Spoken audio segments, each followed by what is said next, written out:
What's up? What's up?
They can't make up their fucking mind on this storm, dude. Like, I have no idea. Believe it or not, it is sorta a Christian movie night. Sorta. I'm on YouTube, so I can't just play a Christian movie, but I'm gonna show you some nightmare fuel. I really want to watch Black Christmas. I've only seen about half of it. That's where they build the time machine to go back and kill Jesus. And there's like this rich duck that like swims in coins or something. I can't remember all of it.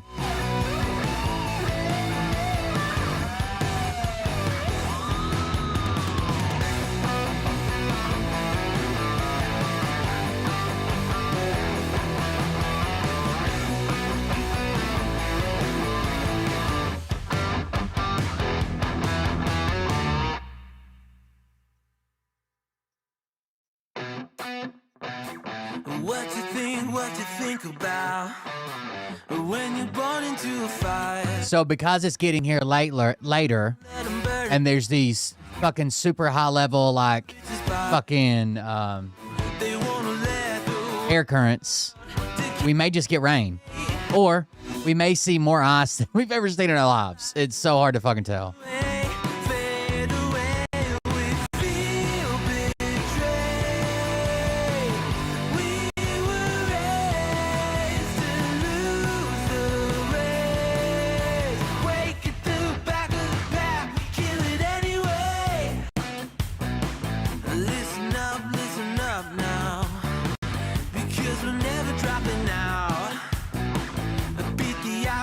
I think that's what it was called. Hold on. Let me make sure.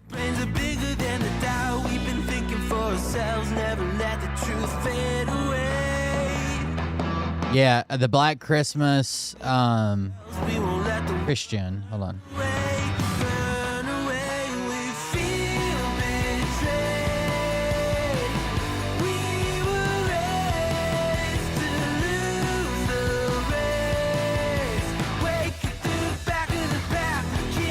Maybe not. Maybe it's not called Black Christmas.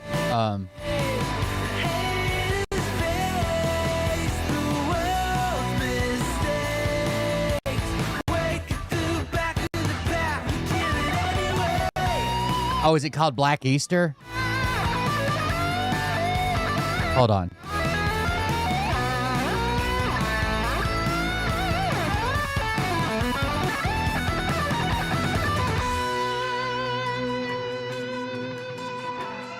Black Easter. So the movie's got two different names, which is wild. First of all, it depends on what market they're serving it in, but it's called either Black Easter or Assassin 33 AD.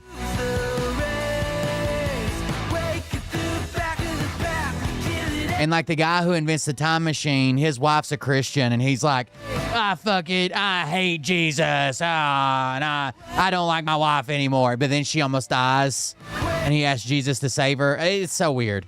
They keep doing this time loop thing where they go a little bit further back in time to try to stop themselves from like making a mistake. But I haven't seen the ending.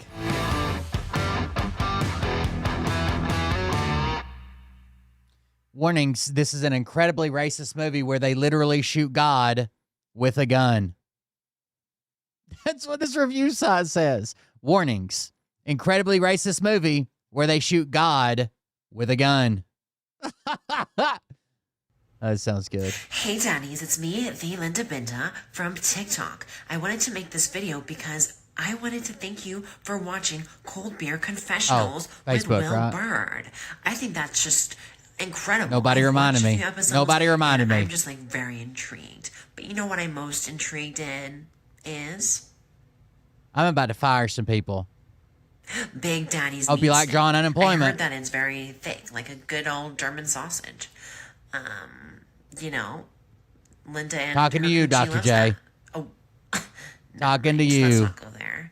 Anyways, I hope you have a good show and enjoy it as you can. There's a lot of weird things that go on, especially when it comes from the realm of Linda Bindaland. So, God damn it, it didn't enjoy the turn show. on.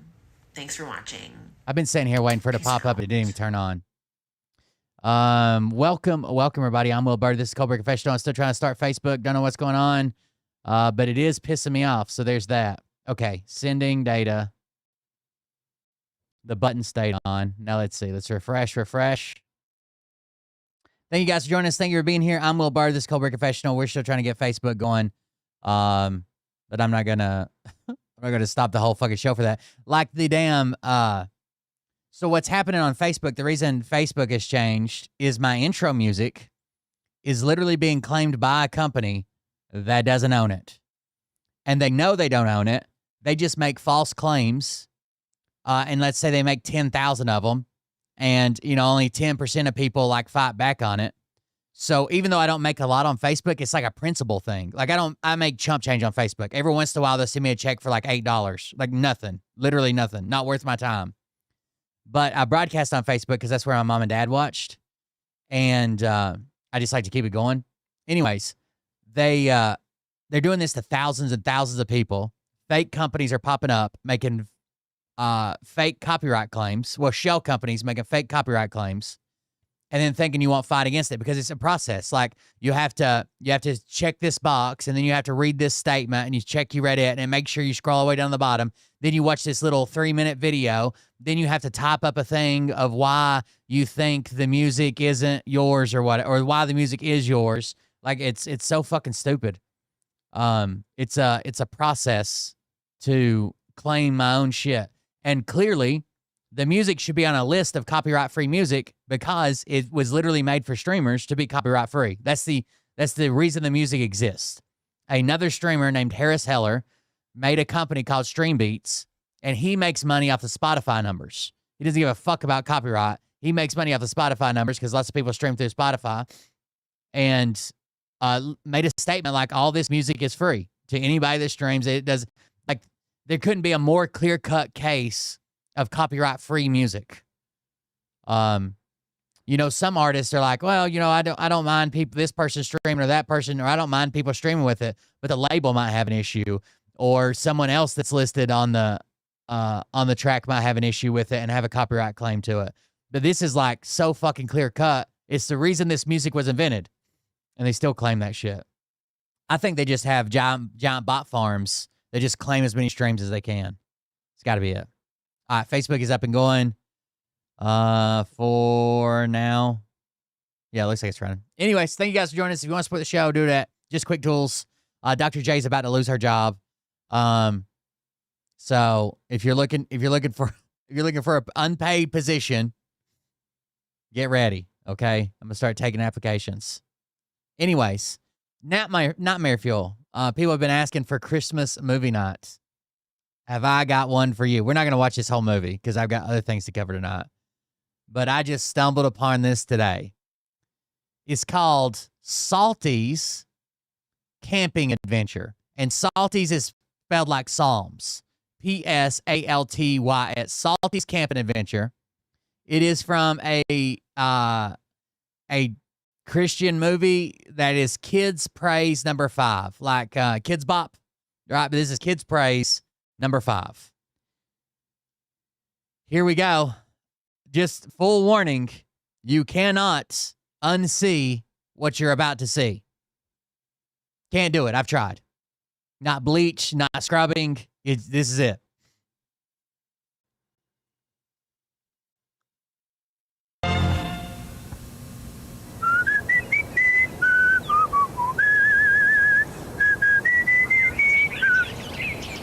Oh, hi, kids. It's me, Salty, the singing songbook.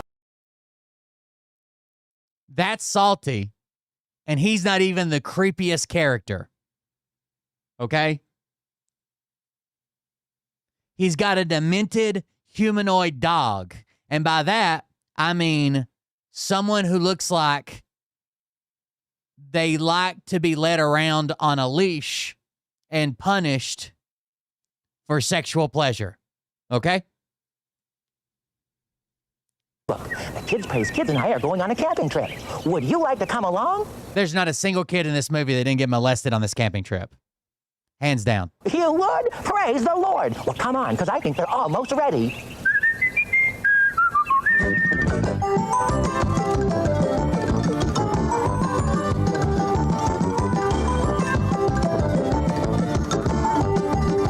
No, it's worse than a puppy mask. Like, just wait. Wait till you see how this thing moves. Like, they should have just dressed somebody up like his dog and made him stand upright.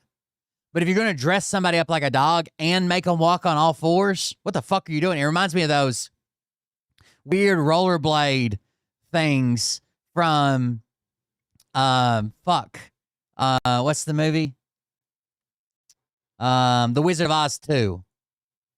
I know a lot of people don't know The Wizard of Oz 2 exists. It does. And there are these weird rollerblade hand people that like spin around and try to attack the chicken. There's a chicken in it.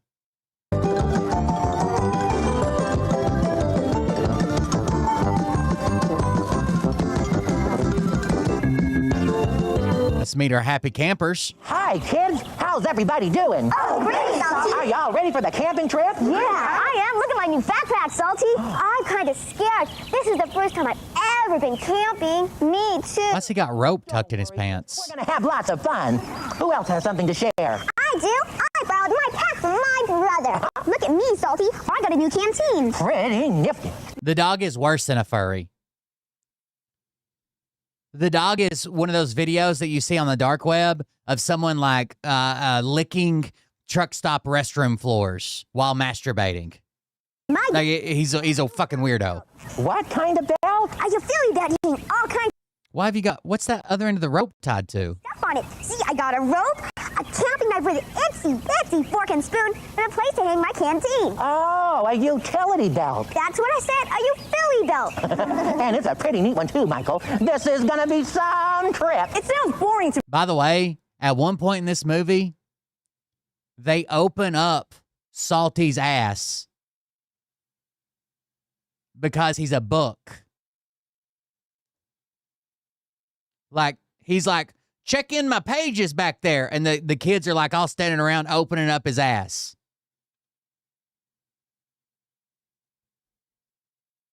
to me. Boring? Well, not really. It's just that my mom says I gotta keep an eye on my little It's just that my mom says I've got to be around so she can put her cigarettes out on me. I'm her ashtray. sister. That's a pretty big responsibility, Matthew. She'd only ask you to do it if she thought you were big enough. I never thought of it like that. I guess I am growing up. Lisa, stay right with See how it's definitely his ass. Like the opening of the book is definitely his ass. Right, they're spreading his cheeks when they're in the songbook, okay? That's exactly what the fuck they're doing. Like, here's his legs. Clearly the book's not his legs. What is this back here? A fucking dump truck. me. I don't want her to get lost. All right, everybody. Attention. Now let's just see if we've got everything. Sleeping bags? Check. First aid kit? Check. Pup tents? Check. Food? Check. Canteens filled with water? Hold it. Let's not forget to pray, Salty. Check, check. Thanks for reminding us, Lisa. Will you pray for us? Yeah, Lisa, you're good at praying. Dear Lord, thank you for letting all of us go camping. It's going to be a lot of fun. I hope. My big brother told me that there are lions, tigers, and bears out there. Is that true? If so, could you please put them in the zoo just for tonight? All right, everybody. Remember now, stay. All right, we're on the hot. Oh, woo. What is that? Don't make them stand like that, Salty. those hot Today. I thought you liked Want some more? Look at this goddamn disaster in face paint, bro. How were kids not running out of children's church? What the fuck is this thing on the screen, bro? Watch. Watch this shit. Sure. Come on here, Barney. Oh, no, it's my dog, Blooper. What the fuck is that? My dog Floofer? Blooper, did you dig a hole under the backyard fence again? You were supposed to stay home and get a bath today. I thought you liked Why does he have a crotch bulge? You couldn't hide that? You couldn't hide Floofer's little Floofer? baths. He wants to come with us, Salty. Yeah. But Blooper is always getting into trouble. That's why I left him home. He'll be okay, Salty. We'll take care of him. Yeah! And didn't you say he had perfect pitch? Yes. Then he can help us start our songs. Well, yes. Look, when he wags his tail, it fits on my canteen and sounds like a drum. Look at him move. What are you doing, Floofer? He slips his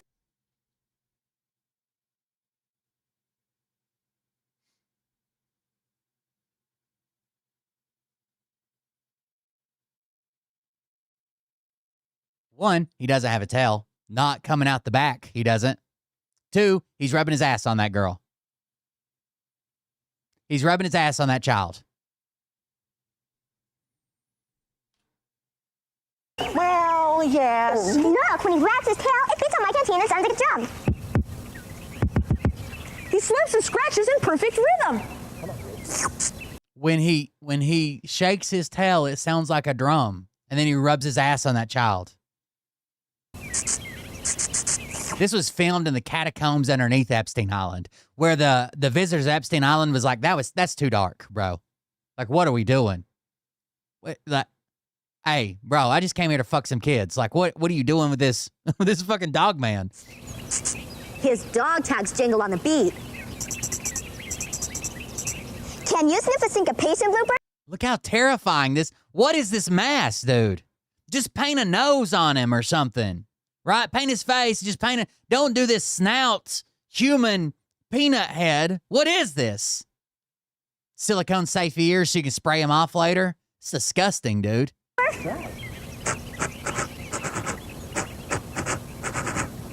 See, he's a walking rhythm section. We need it. Are you going to behave yourself, Blooper? Okay, you can come. All right, I love you too. Now quit licking me. Yeah. Hey, that sounds like a starting note to me. How about some rhythm, Bloop? Now sit up. Now lay down. Roll over. Play dead. What a dog. In everything, give thanks. In every situation, lift your voice Dude, the guy who played this is into it, right? from your heart. Sing a song of praise You're in a pickle. Sing it loud and strong. and praise Him from your heart. Let everything that has breath praise the Lord. Because it's Exercise? Don't you mean work? This backpack feels like I'm carrying rocks. Yeah, couldn't we hike in the shade? I'm so hot. And thirsty. My canteen's out of water. Even Blooper's home. Don't complain or you'll go to hell. All the way to the ground. Blooper, you shouldn't complain. They gave him a fake rubber tongue. What are they doing to these kids, bro? Hot. Look at his tongue. It's all the way to the ground. Blooper, you shouldn't complain. You're not setting a good example. Salty, what are these little itchy red bumps all over me? You want to see an even more terrifying character? Wait till he gets to nighttime. Hold on. That song What if I told you it was terrifying and racist at the same time? tells us K, but camp is all set up now. Doesn't it look great? It looks terrific, and it makes me feel like Also, they lose 2 kids. They lose 2 kids on the trip. a real camp. Blooper, watch out! Here comes Floofer. All by ourselves. I knew you could do it. Blooper, watch out! Terrifying, dude. Whoopsie. There's something I forgot to tell you. Sometimes problems take longer to solve than... He's on his knees. Sometimes he's on his feet. Sometimes he's on his knees. we think, and we just have to be patient. We'll help you get it back up, guys. Sure, come on. And it's Yeah, we'll help you pitch that tent. You can get it back up, guys. Let's do a little dance to get the tent back up. camp looks wonderful. You kids did a great job, and I'm proud of each one of you. So pretty up here with all the big, tall trees. And the air smells so good. Token black kid, check. Sure. Oh my God. Is the dog playing the harmonica? Perfect. On a starry night, we sing his praises, sing his lilting praises, and every All the comments say the same thing on this video. Now that you've seen this video, you have 7 days to live. I don't know what that means. night on a starry night, What the fuck are those? sing his praises, Indian mooses? Indian meese? places, won't you? Time for bed, kids. Oh, just the blooper wants to sleep with us. Can he, Salty? All right, but I'm warning you, Blooper snores. Good night's rest. Blooper wants Floofer snores and pokes you in the back when you're not looking. Floofer fucking snores, bro. longer, please. We have a big day planned tomorrow. Fishing, swimming, rock collecting. You'll need a good night's rest. I'm sorry. I have to warn you. Floofer snores and has 5 legs. Blooper wants to sleep with us. I bet he does. I bet he does. I can almost guarantee you that Floofer wants to sleep with all those kids. Can he, Salty? All right, but I'm warning you, Blooper snores. Okay, off to bed now. Good night. Good night. Great day today. Don't forget to say your prayers. All right, good night.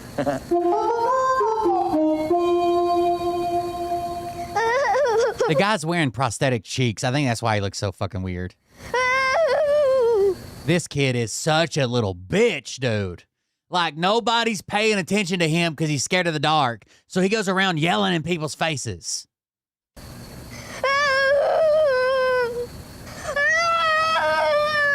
What the fuck is that? What's wrong with you? I want my nightlight. Nightlight? Get ready. We're about to be introduced to a new character. There's no way to get a nightlight out here in the woods. Quit crying and go back to sleep. Yeah, Michael, we've got lots to do tomorrow, and you're keeping us awake. I can't help it. I'm just used to sleeping with my nightlight. Excuse me, boys. What's that? It's shining.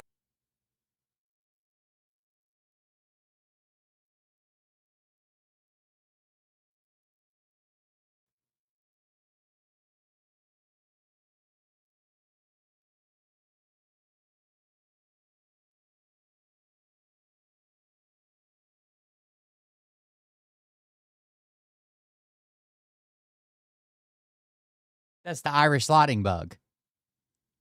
You guys didn't know? Johnny, you got me a nightlight. It's not a nightlight. It's a fly. Well, who are you? My name's Farley. Farley McFirefly. Farley McFirefly? I couldn't help overhearing you crying, Michael. Maybe I can be of some assistance to you. What can you do? Well, I can light up your tent for you. Yeah, thanks. I hate it. But wouldn't you rather be flying around with all the other bugs? I can't. Why not? But I molest children. I cannot fly. I've I'm a on the no-fly list. But handicap. You see, I've only got one wing. Oh, that's a real problem. Some folks would think it's a problem. But I count it all joy. Joy? Of course. I see it as an opportunity for God to use me in a very different way. How? Well, now, it's true I cannot fly. But I you know, just Christian kids content. glow. And when I glow, But Floofer wants to sleep in my tent. I give the glory all to God. Well, I'm easy just to firefly. I still want to meet with us. You folks think I'm the zero tab, but they're not knowing everything. There's also not more I need to give. I've got a mind in heart. And when I open up, Terrifying, bro. He's got him river dancing.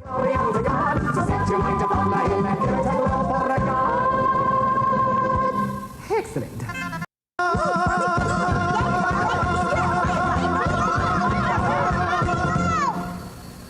Hi, I'm I'm Salty, the singing songbook. Whom do I have the pleasure of meeting? This is Farley McFirefly. He's disabled. Disabled? Oh, no, Michael. When you're walking with the Lord, you're more than able. Blooper. There's no disability in God's eyes. Wrong. What's the matter? 2 kids are fucking missing, you psychopath. Matthew and Lisa are missing. Well, where are they? Oh, they didn't come back when I sent them out looking for firewood. Floofer fucked those kids, bro. Oh, no, kids. Come on, we've got to find them. Take me with you, old salt, and I'm glad to help you light your way. All right, Farley, let's go. Matthew! Lisa! Matthew!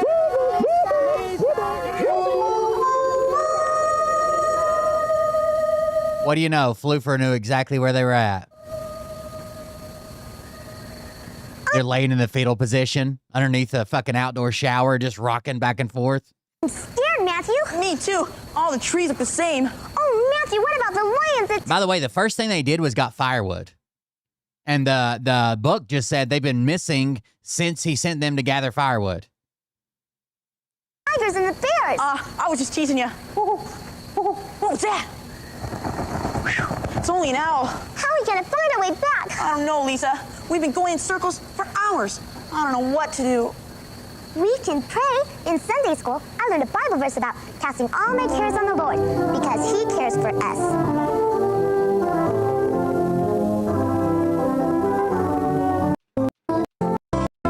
Who do you think finds them? That disgusting fucking floofer. We've searched high and low. We can't find the kids anywhere. All we can do now is turn everything over to the Lord. Trust Him. I don't know what to do. I will catch. Why'd they have to black out his gums, dude? What? The book can't have teeth? all my cares upon you. I guess he's got teeth. The book can't have gums? Who said they watched this growing up? Oh, they're right beside you guys. Literally, look to your left. Oh, they missed them. Oh, Floofer knows where they're at. Imagine that. Hey, that's Blooper, and he's howling a major triad. He must have found Matthew and Lisa. Farley, cast your glow in that direction. There they are over there. Let's go. Matthew. Yeah. Salty! I'll be glad to see you. Matthew and Lisa, how did you kids get lost? It was my fault. I knew we were supposed to stay. Then, You. All This shit's insane, bro. Jesus' strength. Oh, All through the night, dwell in His promise. Does anybody make it to morning?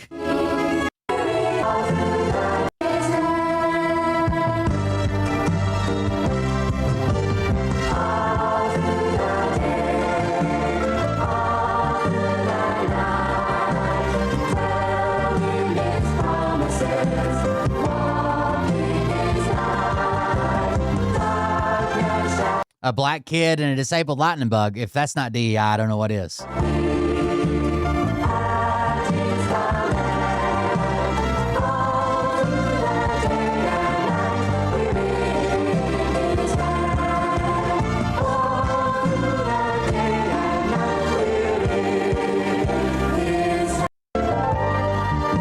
There you go. That is Salty's Camping Adventure. Also, Donald Trump flipped on Renee Good. Have you guys seen this disgusting motherfucker? So Renee's Good's former father-in-law, so her kid's grandpa, her former husband's dad, said that he was a big supporter of Trump, and he didn't blame ICE at all. And if Renee Good was walking in the spirit of the Lord or some shit, that she would have never been killed. Donald Trump catches wind of this, and here's his new take. Remember, it was a deranged leftist lunatic piece of shit who was trying to kill us, and the ICE officer, I'm surprised he even made it. I didn't think he was going to pull through. You know, it's touch and go there for a while. Now listen to this. And, you know, they're going to make mistakes sometimes. ICE is going to be too rough with somebody, or, you know, they're dealing with rough people. They're going to make a mistake sometimes. It can happen. We feel terribly. I felt horribly when I was told that the young woman who was had Young woman. tragedy. It's Tragedy. A tragedy. It's a horrible thing. Everybody would say, ICE would say the same thing. But when I learned her parents and her father in particular I hope he still is, but I don't know, was a tremendous Trump fan. He was all for Trump. As soon as it came out that it was something about him, he's like, I hope he's still my fan. I mean, I know my administration killed he thinks it's his daughter. He doesn't know it's the father-in-law, not the father. I hope he's still my fan. I hope, I hope he's still a big Trump guy.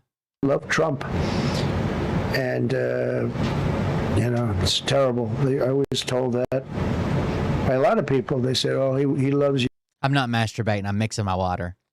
And masturbating a little. You got me. You caught me, chat. He was I hope he still feels that way. I don't know. It's a hard situation. But her father was a tremendous, and parents were tremendous Trump fans. It's so sad. It just happens. It's terrible. Now it's so sad and a tragedy.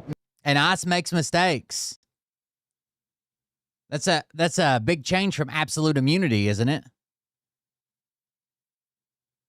Thank God Gavin's got these. You're running around distributing knee pads to CEOs, and I think it does. Handing them out. And it does. I do have a few if you'd like. I don't know. And honestly, it sounds. By the way, I'm not kidding. They're the new Trump. This motherfucker bought CEO knee pads to make fun of all the rich CEOs that are here in Davos. Trump branded knee pads so they can suck him off harder. Signature series knee pad. Look at this. Yeah. Look at this. Available online. Trump branded knee pads. I told you the last one sold out. And I just want to It's a serious moment. It actually, we laugh. Anyway, these are available and in bulk too. But I want to read you a couple of things. The U.S. Our favorite Capitol police officer told this guy to go fuck himself. I would like to quickly address the police officers of January 6th. Mr. Don, Mr. Fanone, Mr. Gonell, Mr. Hodges. I'm a member of the new select committee to actually examine what happened that day. And I can tell you, gentlemen, that the fault does not lie with Donald Trump. Trump didn't do it. With Yogananda Pittman and the U.S. Capitol leadership team. We know they had the intelligence and there was going to be a... Damn! He covers it with a cough, the go fuck yourself. And he gets called out. High propensity for violence that day. Claim my time, yeah. He will be in order. The time belongs to the gentleman from Texas. We've had some disruptions This is during the Jack Smith testimony, by the way. Already. We don't need that. He wanted to address the cops that were nearly beat to death by Trump supporters by saying, oh, it wasn't Trump's fault. Let the gentleman may continue. We know the Capitol leadership team, specifically Yogananda Pittman, had the intelligence and there was going to be a high propensity for violence that day. I would like to quickly... So Trump called him there. Trump got him pumped up. Trump lied to him. Trump tried to steal the election. Trump told him only Pence could do it. And that he was either going to be a hero or he was going to be hated by everybody and sent him over there. But it's everybody else's fault, right? Trump had nothing to do with it. And then shout out to ICE keeping the violent criminals off our streets here. And the podcast bros. Thank you to Joe Rogan, to Theo Vaughn, to Andrew Schultz for using your platform to ensure that we, the American people, were protected against violent criminals, for helping elect Donald Trump, who was going to and continues to protect us against violent criminals. If you didn't see, on Tuesday, this violent criminal was detained.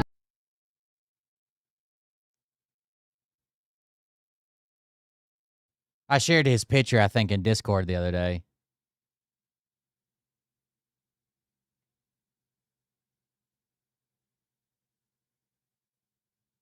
They came here legally seeking asylum.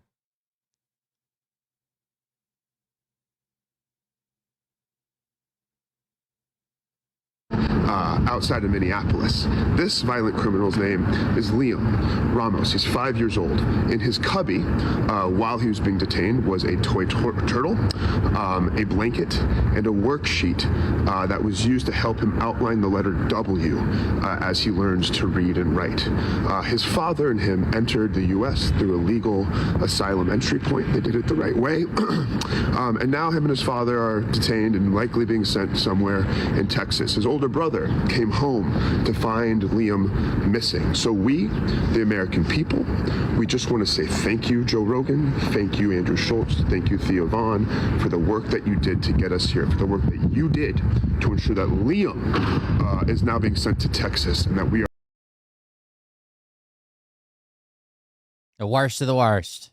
That's who they're going after. People still believe this shit. People believe the Epstein files are released. No, they did it. They did it. They released them. Trump's name wasn't even in it. Are protected from his... Just yesterday, I think I saw a video of Don Lemon.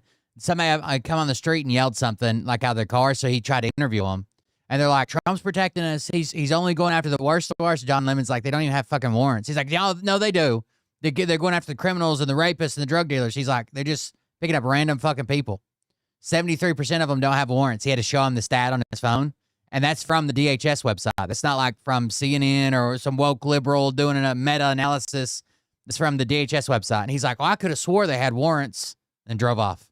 Crime and his criminal behavior. Liam, his family, his brother, his father, they say thank you for your service. We are so much better off because of what you did to get us here. Goodbye. I just want to genuinely say thank you to Joe Rogan, to Theo Vaughn, to Andrew Schultz for using your platform to ensure that we, the American... I would not have guessed that you could stroke Donald Trump's ego enough, and this is a complete possibility, that you could stroke Donald Trump's ego enough to potentially have him throw an ICE agent under the bus and investigate him. People were protected against violent criminals for helping elect Donald Trump, who was going to... So the situation in North Carolina is really fucked up with that 5-year-old. So it's a 5-year-old autistic girl, or they say she has autism. Her mother does. But it's hard for me to use that one as an example because the dad was picking her up from school, had her in the back seat, okay? Coming home, he calls his wife, says, hey, I think there's people following me. She says, get home quick, blah, blah, blah. He gets to the house, sees it's like cop cars coming in. He jumps out of the car and leaves his kid in there. Now, do I think the ICE agent should have held the kid and said, no, you got to come get her so they could arrest the guy? No. Do I think he should have left his kid in the fucking car? Fuck no. Like, that's insane, right?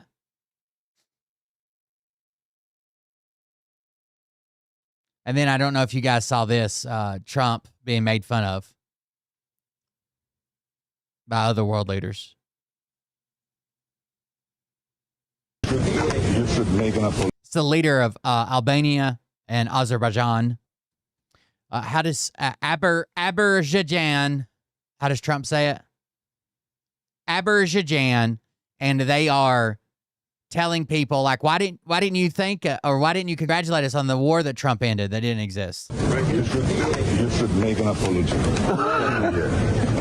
us. You should make an apology to us. Congratulate us. You didn't congratulate us on the peace deal That President Trump made between Albania and Azerbaijan.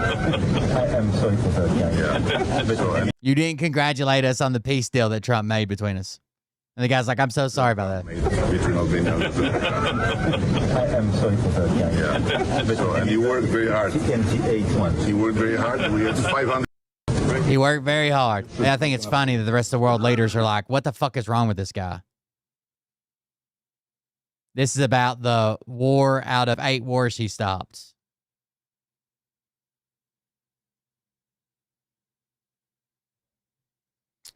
All right. I've been beating around the bush long enough, I think. We got shit to cover, as much as I don't want to. Nick Shirley's testimony in front of the Minnesota State Legislature. Fraud networks operating in Minnesota dating back more than a decade have submitted over $9 billion, that's $1 billion with B, in false claims. Some high-profile cases in Minnesota include organizations and programs such as Feeding Our Future, early intensive developmental and behavioral intervention, housing stabilization services, and integrated community supports. Now we're going to watch a video.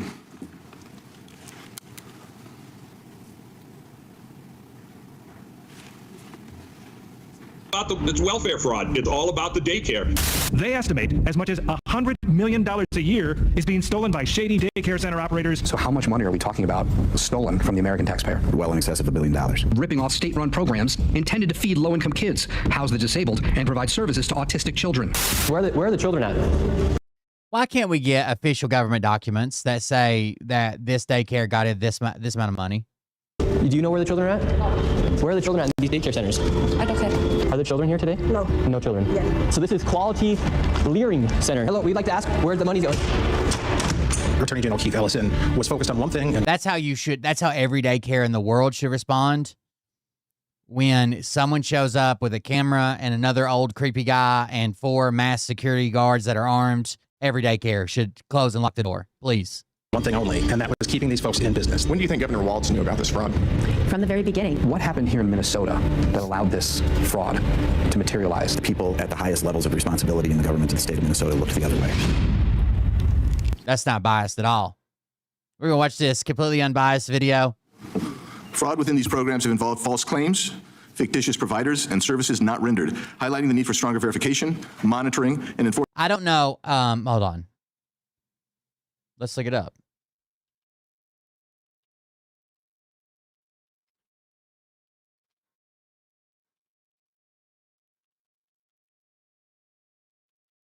What would you say the weekly daycare rate on average is for a week of daycare in Minneapolis? $800 to $1,000. That's what care.com is suggesting. A common hourly rate in Minnesota is around $20, $25 an hour, translating to, oh, that's if you do hourly rate. Maybe $500, $600, $1,000. You think that's accurate? I don't know, because it's such a big city, and I don't know. I remember when we had Liam in daycare, and now he's 14 years old, it was $600 a week at this Kinder Academy daycare. What I think they did is I think they said, okay, this place has 92. They have a capacity for 92. Let's assume they're all getting this money. Let's assume every kid in this daycare is getting this money. So 92 times 1,000 times 4 for 4 weeks times 12 for the month. And they're like, that's $4.4 million. That's what I think they did. I think the person who sent him the information probably didn't fuck it up, because they're like part of the lobbying wing or the right wing, whatever. They're from the Minnesota government. I think they say this place has a capacity of 92, and each one of those could be getting up to $1,000 a week. And then the Dave guy or whatever the fuck his name is, that guy's the one who did the math and said, oh, 92 times 1,000 times 4 times 12, that's $4.4 million. That's what I think they did to get the numbers. Because why hasn't any Republican come out and said, okay, I requested the numbers? This daycare, instead they're letting Nick Shirley run with his story. This is like who I was talking to somebody the other day, Shaq. We all know that Phil Godlewski doesn't have 21 million people watching him, right? We all know that. What I wanted to happen was one of his court cases to subpoena Rumble and wherever else he wants to stream, locals or whatever, and get his actual average viewer counts. But it wasn't beneficial for them to do it, right? Because they know that number is going to be much lower. They can see the same numbers we can see. But Phil is bragging about even more viewers and claiming his show is hurt in some way. So in in regards to them hurting his show, in regards to how much money he's making, in regards to everything around the case, it was not beneficial for them. So Republicans right now could come out and say, here's a list. I'm going to publish it on my Twitter page of every Somali daycare in Minneapolis and how much they got last year off the CCAP money. But they don't, because I think that number is drastically lower, and they're letting Nick's story run with it, right? These gigantic numbers, because it's not going to be as big a story when they come out and say, oh, that one he went to that said it got $4.4 million.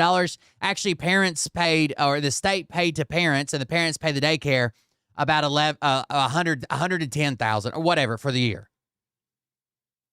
I think the number is going to get lower by orders of magnitude, and it's going to make them look worse. Because if I wanted to be hot shit right now in the Republican Party in Minnesota, I would request this information and I would publish it on Twitter right now, saying, you want to know where the money goes? Here's every daycare in Minneapolis. Here's every daycare in St. Paul. And the exact dollar amounts they got from the state government through the federal government, or from the federal government through the state government.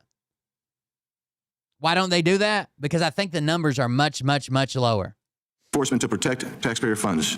These fraudulent actions have robbed taxpayer funds intended to feed children. Even when I see interviews with them, they say they word this very well. When I see a Republican from Minnesota doing an interview, they say something like, oh, you know, people out here can't buy a house and they can't afford to feed themselves. Then we hear these numbers like this daycare got 4.6 and this daycare got 2.4 million. We hear these, not we look it up, not we have the numbers, not we know for a fact. We hear or we see on a YouTube video, or I think they're playing the game there. Support individuals with autism, provide housing for low-income and disabled Americans, and deliver health care to Medicaid recipients. I could imagine the stipend. So some of those do treatment for like learning disabilities and autism and shit. I can imagine their payments are even higher, right? Because that's an added layer to a daycare or whatever learning center, whatever the fuck you want to call it, is when they have some type of learning disability is probably even higher, and they probably get more money from the state for that. Since 2021, the DOJ has charged 98 defendants in Minnesota-based fraud cases, 85 of whom are Somali descent. Of the 98 defendants, 64 have been convicted. DOJ has now undertaken extensive investigative action, which includes issuing over 1,750 subpoenas, executing more than 130 search warrants, and conducting more than 1,000 witness interviews. Since the start of the Trump administration, the federal response to fraud in Minnesota has intensified following a series of high-profile cases involving state-administered, federally funded programs. One of the initial instances of high-profile fraud in the state involved the nonprofit Feeding Our Future, which was at the center of a $250 million COVID-19-related fraud scheme. As part of the scheme, fraudsters exploited Department of Agriculture, USDA food programs designed to provide meals for children. Federal prosecutors ultimately convicted 57 defendants. So what's crazy is, let's say, hold on. Let's say 92 kids, and I think they claimed that one got like 2.4 million. So let's do 400,000 divided by 92. That's $26,000 per student, per person there, okay, per year. But typically with this program, it does not pay 100%. It pays a portion. So you're telling me that that fucking, let's say they pay 50% of it. So you're telling me that the fucking parents paid the other $26,000? Described the scheme as the nation's largest COVID-era fraud. The issue gained renewed national attention in late December 2025 following a widely shared YouTube video posted by one of our witnesses, Mr. Nick. 26,000, that's per student, divided by 12. Divided by 4. That's about $540 per student, if they're at capacity, per student per week. $545. Shirley. Mr. Shirley's work highlighted suspected fraud in Minnesota child care programs. His reporting prompted federal authorities to intensify investigations, expand oversight. I can imagine $5,000 a month. Like I said, Liam's 14 years old now, and we know how much more expensive everything is. When he was young, and I just got out of the military, couldn't find a job and shit, we were in a program that helped us pay daycare. And it was only like $200 a fucking month. Not a week. It was like $200 a month. And the daycare, we didn't go to like the cheapest daycare. we went to a daycare that I could foresee leaving my kid there, not being worried all fucking day, right? I didn't go to the most expensive one either. I couldn't afford it. But it was like $600 a week 14 years ago. And coordinate multi-agency enforcement efforts. A week ago today, Mr. And the state paid $200 a month towards it. Shirley released a second video that documented alleged fraud in the transportation industry intended to provide $50 a week. The disabled and the elderly. Mr. Shirley uncovered companies with questionable addresses and vehicles intended to transport children, the disabled and the elderly, that remained idle for extended periods of time. We look forward to hearing from Mr. Shirley about what he was able to uncover. But how did we get here? Hopefully another witness, Scott Dexter, a former fraud investigator for the Minnesota Department of Human Services, can shed some light. Imagine showing up at a owner-operator. You guys know owner-operator truck drivers. Like, they own a truck, they drive it. They're usually they're a company, but there's one person in a truck or two people in one truck. They usually own one truck as an owner-operator. Imagine showing up to that business address and being like, there's no truck here. There's no fucking freight here. I don't see a trailer here. Yeah, because they're a transportation business. The same way that the one you busted was just a mailbox because they're out driving their fucking van, bro. Light on that for us. And I'd be remiss if I didn't point out that this massive wave of fraudulent activity didn't just have the consequence of ripping off taxpayers. It has drastically impacted legitimate organizations that are truly helping their neighbors. Jennifer Larson is here today to share her story about how this massive fraud has crippled her organization that serves autistic children. We'd like to think that these fraudsters... You would think that they'd be parading around arrests. Fraud's kind of difficult to investigate, but at this scale, there ought to be people, like you're saying you got $2.4 million and there's no kids here, or there's 2 or 3 kids here and they're yours or your neighbor's kids. Like, you think it'd be pretty easy to arrest those people, line them up, get them going. But all the Trump administration and the MAGA people have to say is, oh, Tim Walz won't do it. Trump would do it if he could. That's why he's got ICE there. That's why he's getting rid of the Somalis. He can't go in there and arrest them for, fraud. Will one day face justice, but it appears that is not always the case. For example, Yasmin Ali, a daycare and home health care owner charged with stealing millions from Minnesota taxpayers, after being granted bail, disappeared before a trial and has not been located since. That was more than a decade ago. The tentacles of this fraud ring are widespread and include crimes other than fraud. For example, the aforementioned Yasmin Ali. Her brother, Adaris Abdullah Ali, pleaded guilty in 2009 to lying to federal grand jury about his knowledge of a group of young Somali men in Minneapolis who traveled to Somalia to fight with al-Shabaab, a foreign terrorist organization against the transitional federal government of Somalia. We can also consider the fact that at least $700 million in U.S. cash transported via passenger luggage through Minneapolis-St. Paul International Airport. The incidents are all currently... We can also consider the fact that at least $700 million in U.S. cash transported via passenger luggage through Minneapolis-St. Paul International Airport. The incidents are all currently under federal investigation, with the majority carried by couriers traveling to Somalia, other African nations, and the Middle East. While no definitive links to funding terrorism have been established yet, we know that hundreds of millions of dollars in cash are being transported to areas where foreign terrorist organizations are active. Bro, every immigrant here sends money back home.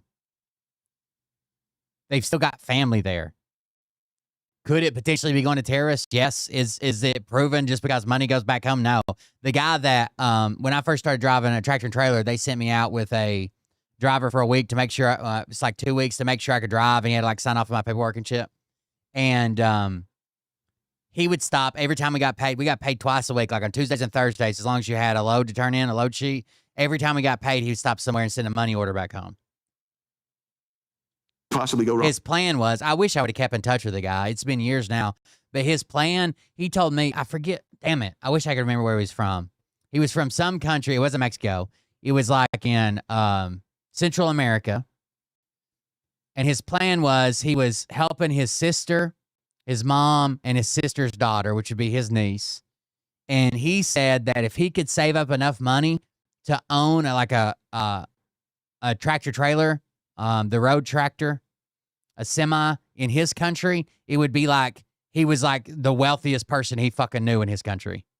So his plan was, he was sending them some money and they were buying stuff they need or whatever and living. And they were also stacking it away for him in a bank there. And then he was hoping to return back home and buy a truck there and just be an owner operator there, but be in like the top fucking earning class in that country.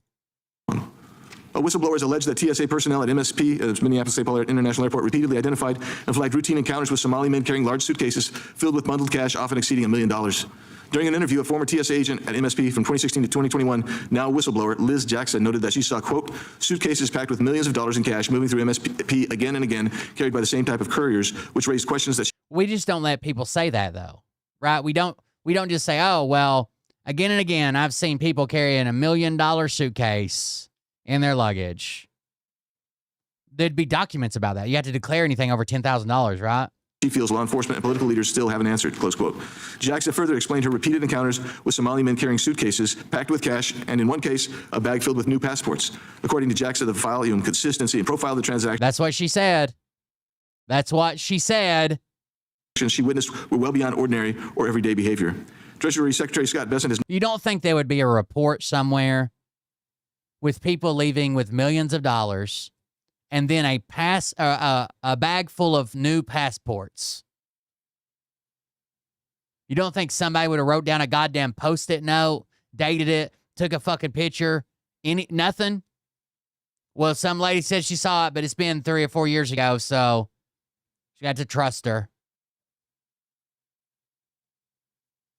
Noted that the department is currently investigating where Minnesota's taxpayer dollars are being placed. Additional reports show that Somali individuals in the United States. She thought it was important enough to bring up years later when Nick Shirley goes viral, but at the time she didn't know that it would be important enough to take a picture or to write a report or to do a goddamn voice memo in her phone. It's send roughly $215 million abroad each year. On January 9th, Secretary Bessent indicated. I mean, okay. I worked out of town. Where do you think I sent my money to? I've come close to working in every state in America. Where do you think I sent my money to? It's not abnormal for people that immigrate here to live, pay taxes, work a job, and send some money home. That the Treasury Department's Financial Crimes Enforcement Network, FinCEN, informed 4 money transfer organizations that they're under investigation for their role. I don't think it's that you can't. I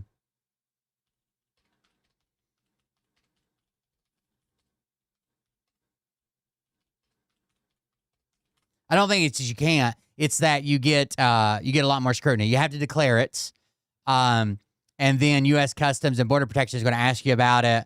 There's no maximum limit technically to what you can. Well, on the U.S. side, there might be on your side. I don't know, but you have to declare it, and then once you declare it, especially if it's cash, but it can also be like traveler's checks, shit like that. But you fill out, what is it, a 105, a 107, something, and it is the international transportation of currency or some shit, and you tell them what it is, where it's from, blah blah blah. Now, there's also a lot of rules about them seizing money. They can just fucking seize the money and say, this is suspicious, and you've got a year to come back to court and fight them. You have to pay a lawyer. You have to come back, especially if you're like leaving the country for good or some shit. You have to come back. You have to fight them in court and say, it's not suspicious. In the fraud scheme involving the theft of funds from social services in Minnesota. He also indicated that some banks in Minnesota are being investigated by the Internal Revenue Service's Civil Enforcement Division for allegations related to money laundering. As you can see, there's much to unpack surrounding these numerous fraud schemes taking place in and around Minneapolis, Minnesota. I would be remiss if I didn't suggest and urge additional investigation throughout this entire country. I know that in my home state of Arizona, our Democrat Attorney General came in to office. I'm sure there's some like that, especially around the like special needs and stuff. They do in-home things. They have an office, but they send everybody out, kind of like home health care. But also, he went the week before Christmas. He went to some of them before they even opened. Like, he thinks it's weird that one opens at like 2:30 and stays till 8:30, but it's for or to 10:30, but it's for people working second shift, and it's not a daycare. It's an after-school learning center. Like they do like tutoring. How would you? Ollie goes to one. It's in his school, but my son Oliver, when he gets out of school, he stays there up until I think 5:30, and they help him do his homework. They do arts and crafts, and they play outside, right? But it's not a daycare that's open at fucking 7 a.m. before you go or 6 a.m. before you go to work. He went to some of them before they were fucking open and was just yelling, "Show me the kids." Or was like, "Oh, their door's locked. There's no kids here." I would hope the door's locked. The same way I hope the door's locked at my fucking kid's school. And quickly said that there had been $2.5 million in fraud just in the Medicaid program alone. And in recent studies released over the last year in Arizona. I'm not saying there's no fraud. There's absolutely fraud. What I'm saying is investigate it, whatever. Don't make it an ethnicity issue. And don't let a YouTuber fucking lie about it. Literally, DHS has already put boots on the grounds went to the daycares that Nick Shirley featured in his video. 0 arrests, 0 complaints, 0 warrants, 0 press conferences about nothing. The news went to one of the daycares, and on the same day that he was there, pulled the security footage, and there was kids coming in all day, in and out all day.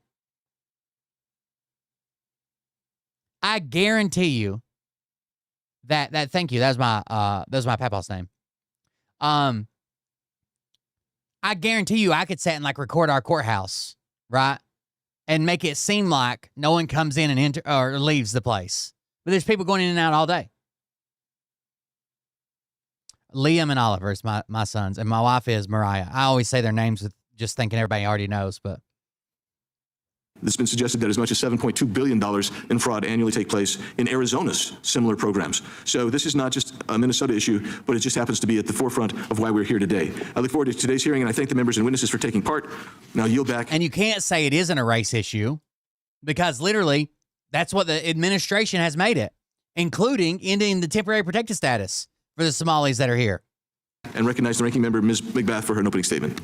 Thank you, Mr. Chair, and thank you for convening this hearing this morning to talk about the harm that fraud can cause. And thank you for everyone that is here this morning to testify. It's so necessary that we continue to investigate and prosecute all forms of fraud, including government fraud, which can turn many into victims. That is because a person committing fraud against a government program steals from all of us as taxpayers and abuses the initial purpose of these programs. They harm the And the knee-jerk reaction always hurts more people. Always hurts more people. The cancel everything. They cancel all the food stamps, cancel all the Social Security payments, cancel all of this federal money going to Minnesota. Like, all you're doing is fucking people over. What's it going to hurt 2 more months while you fucking round up the first, bad guys or whatever? Send it to them. They're going to be on the hook for the money anyways. Right? Don't cancel shit. Just say we're doing this, because always, whenever they add restrictions to something, there are people that get left out that deserved it. They qualified. They should be getting it. They're doing it valid. They're legally. And somehow they're going to fall through the cracks. Didn't get this turned in time. Didn't do this. Didn't know about this. Didn't fill out this form right. And they're getting fucked. And that's kids that are going without child care now. Organizations that need these programs to operate, and most importantly, they harm the people that the program is designed to help. Whether we're talking about a program that feeds school children, helps seniors find housing, helps people overcome addiction, or provide services to address disabilities, it is critical that the dollars that we invest in these programs actually serve the purposes that we have in mind when we, the lawmakers, created them. That's why the Department of Justice has always combated fraud, including prosecuting dozens of people for perpetrating fraudulent schemes in Minnesota in 2021 and under the Biden administration. But prosecutions are not enough to combat. By the way, Papa Gut picked up on this. Nick Shirley knows he's lying. Check this out. You guys know who Papa Gut is? We've watched him on this show before. He's a decent creator. I like Papa Gut. Knows he's lying. Here you go. 89%. Listen to the subtle change in his language here. The fraud is being committed by Somalians. Just to be clear, I need you guys to see something that's very significant. I need you to understand something. Pay attention to the fact that he changes his language here intentionally.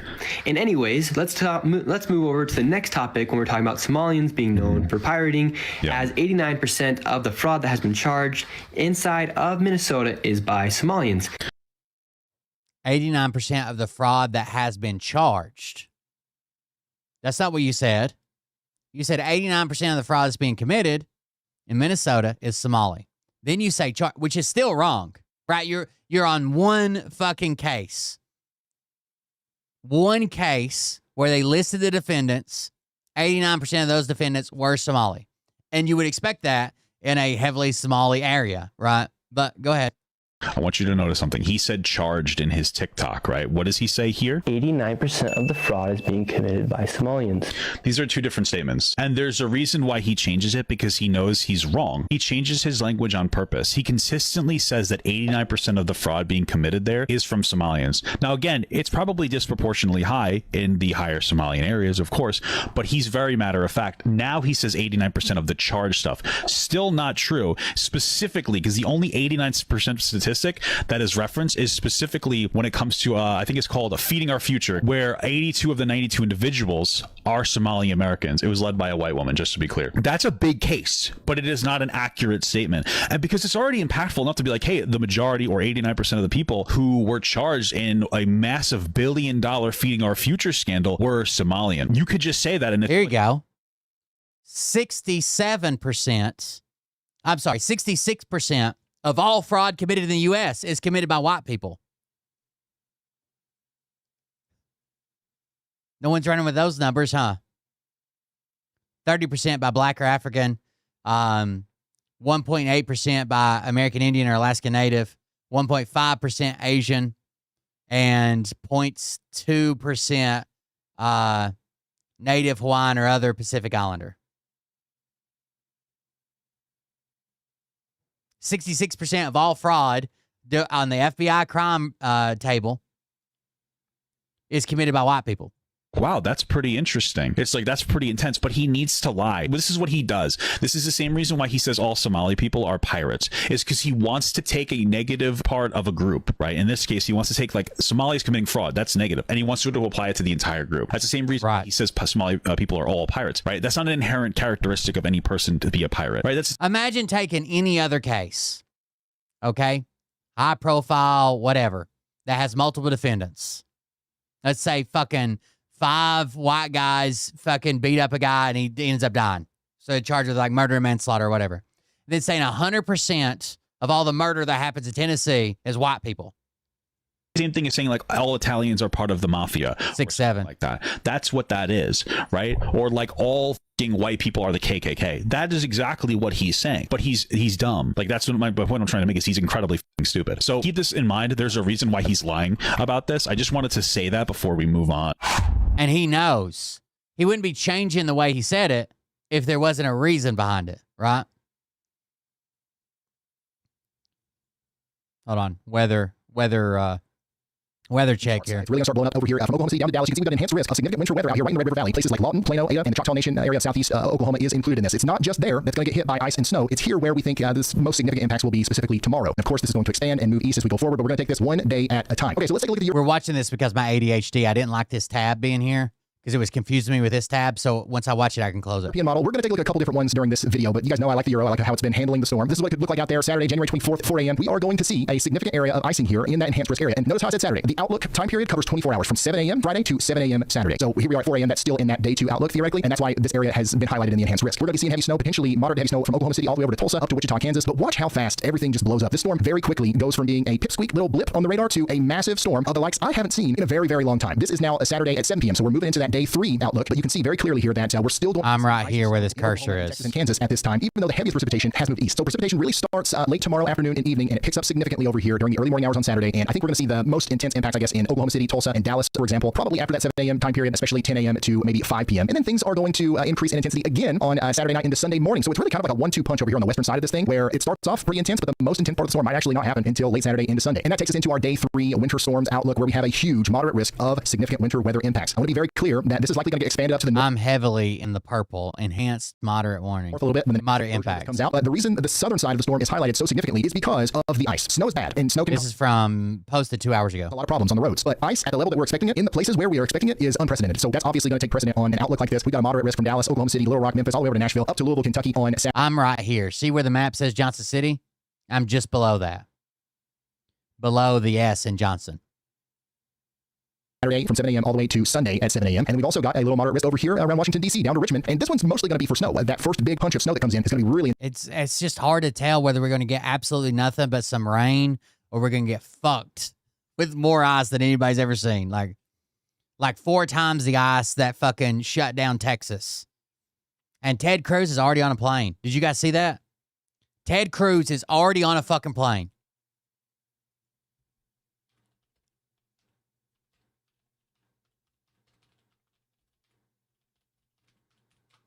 You know it's going to be bad when Ted Cruz is already boarding.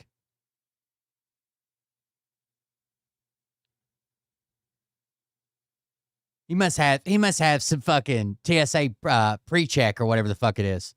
or prevent fraud. So the Biden administration also established a COVID-19 fraud enforcement task force and increased oversight of programs that were being targeted by fraudsters. Minnesota lawmakers have also taken steps to reduce fraud in their state. You know who they're not going after?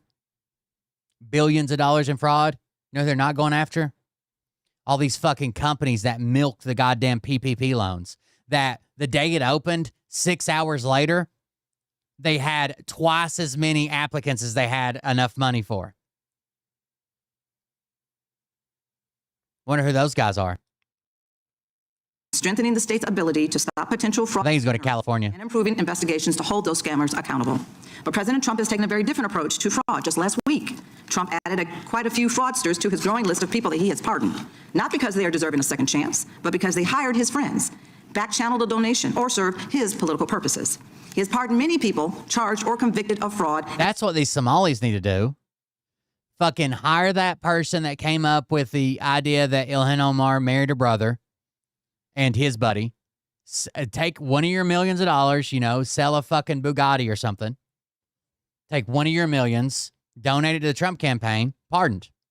And other financial crimes, wiping away more than $1 billion in money that would otherwise have gone to victims of crime. President Trump has also fired inspectors general, instructed his DOJ to stop enforcing bribery statutes, and gutted the offices that investigate white-collar crime. That is how we know this hearing is not really about fraud. It is about trust. The Trump administration does not want you to trust these programs because if you don't trust them, they're easier to destroy them. They do not want you to trust entire communities because if you don't trust them, they're easier to intimidate. But we cannot let that happen. We will continue to fight for robust and responsible oversight and for the continuation of initiatives that make all of our communities safer, healthier, and more resilient. Across the country, there are daycares, schools, hospitals, treatment centers, research facilities, nursing homes, fire departments, police departments, airports, and more that all depend on state or federal funding, not just to help those in need, but to serve every single one of us. If President Trump succeeds in Yeah, well, it's not that the Bugatti oil change is ridiculous for no reason. The oil change that they recommend is like a 27-hour job because the way the engine's fucking packed in there. Like I think there's like 15 or 16 drain plugs on the motherfucker. Like it's pretty intense. Attempt to freeze child care funding across 5 states, which is temporarily blocked by a court order, the effects would ripple across families and businesses throughout our economy. It would affect more than 500,000 children, and these are children that are not just within the state of Minnesota, but 500,000 children, their parents, the businesses and organizations where those parents work, and the many people who depend on those businesses to fulfill needs in those communities. If I had Bugatti money, I'm not worried about the oil change, I guess is what I'm saying. Fallout from just one program, addressing one need across only 5 states. If President Trump continues this assault on critical programs, the harms could be far greater. These latest attacks come on top of the cuts that President Trump and congressional Republicans already forced through, which are taking health care from 10 million Americans and reducing food assistance to over 40 million Americans, including many, many children. Most people with a car like that just get it changed once a year because they don't rack up enough miles. You know what I mean? They're not putting a shit ton of miles on them. We don't have to choose between programs that are susceptible to fraud and... Yeah, like it explodes. It looks like when you see one of those pictures of like an exploded view of like something complicated, you're like, what the fuck? What is that? It looks like the fucking Death Star hit it. Yeah, that's what the Bugatti looks like. At all. With proper oversight, we can make sure that every American is fed, that everyone can access housing and medical treatment, and that our daycares and our schools can keep guiding our children towards a better future. I look forward to hearing more today about how we can achieve this goal. I thank our witnesses for being here, and I yield. The lady yields back. I now recognize the chairman of the way I know when my car that I'm driving now needs an oil change is when I take there's a turn, like this really sharp turn. It's like the speed limit's like 30, but I'm probably doing like 40, but you have to slow down for this turn. Really sharp turn. When I take this really sharp left-hand turn, I start to hear the valves tick a little bit there for just a second. I'm like, oh, she's spurted out another 2 quarts. Better top her off. The full committee, Mr. Jordan. No, I don't recognize him right now. But she's a squirter. The ranking member of the full committee, Mr. Raskin, for his opening statement. Thank you kindly, Mr. Chairman, and thank you to all of our witnesses for joining us. In a just world, the Judiciary Committee today would be investigating why a masked ICE agent shot 3 times in cold blood and killed an unarmed citizen, a 37-year-old mom, Renee Nicole Good. We'd be investigating why Trump's DOJ is harassing and investigating Renee's wife instead of investigating her killer. We'd be asking why ICE agents are trained in basic CPR, but 911 tapes have shown none of the agents performing CPR on Ms. Good. They left her bleeding alone in her car for almost 3 minutes and definitively rejected the help of a man who came forward and identified himself as a doctor. We'd be investigating why in another Minnesota case, ICE agents deployed tear gas under the car of a family of 8 people, including a 6-month-old, a 2-year-old, and 2 kids with severe asthma who were just trying to get home from a basketball game. The baby stopped breathing, and his mom had to administer CPR as they desperately waited for medical help to arrive. But our colleagues want to talk about fraud in Minnesota. Did you guys see Bovino gas himself? He tried being a hard ass and throwing gas after they got thrown out of that gas station. Refused service at a gas station, throwing a gas canister, didn't check the prevailing wind, come right back in his face. Then he got mad and shoved some people down. Already being investigated and prosecuted under the last administration. It is true that social services fraud, serious fraud, occurred in Minnesota. That's why under President Biden, the Department of Justice opened multiple criminal investigations that to date have already resulted in more than 90 people being charged and 64 people being convicted of federal criminal offenses. Indeed, Minnesota lawmakers acted to root out and prevent fraud going forward in the public benefits. You can tell he's never had to throw a grenade before because he does it literally like the textbook, like fucking the angle, the leading arm. He says, gas, gas, gas. And then he fucking pitches it like such a goddamn nerd. This program. That's why last year, the Minnesota legislature passed legislation to empower the governor to cut off payments or to claw back funds whenever fraud is detected. And that's why Governor Walz appointed the first ever director of programming. Yeah, it took him forever to get the pen out. To make sure the state is effectively investigating and preventing fraud and corruption in their programs. The fraud in Minnesota was discovered not by a right-wing social media influencer who's been harassing people in communities all over Minnesota in recent weeks, but by the hard work of real local investigative journalists, brave whistleblowers, and state and federal auditors. It is this fraud, which we must take seriously, is not unlike the $2.5 billion breathtaking Medicare fraud scheme uncovered last year in the home state of the chairman of the subcommittee, as he himself mentioned, or the massive COVID-19 unemployment assistance fraud scheme uncovered in Chairman Jordan's home state of Ohio. Fraud is endemic in government all over the world. There are fraudsters attacking our he had the audacity to tell our allies in Europe they should be thankful. Oh, I'm sorry, that was my bad. I thought somebody was yelling on there. Criminal fraud by a jury of his peers in New York related to the fraudulent payments made to porn star Stormy Daniels, and also civilly convicted in New York for different kinds of real estate fraud. Fraud is not headquartered in one state. Or by one people, 100%. All right, here you go. Just in, showing Customs and Border Patrol Chief Look at him. Bovino in a He's struggling with the pen. Struggling with the pen. Struggling when the officers fell down. Protesters struggling with the pen.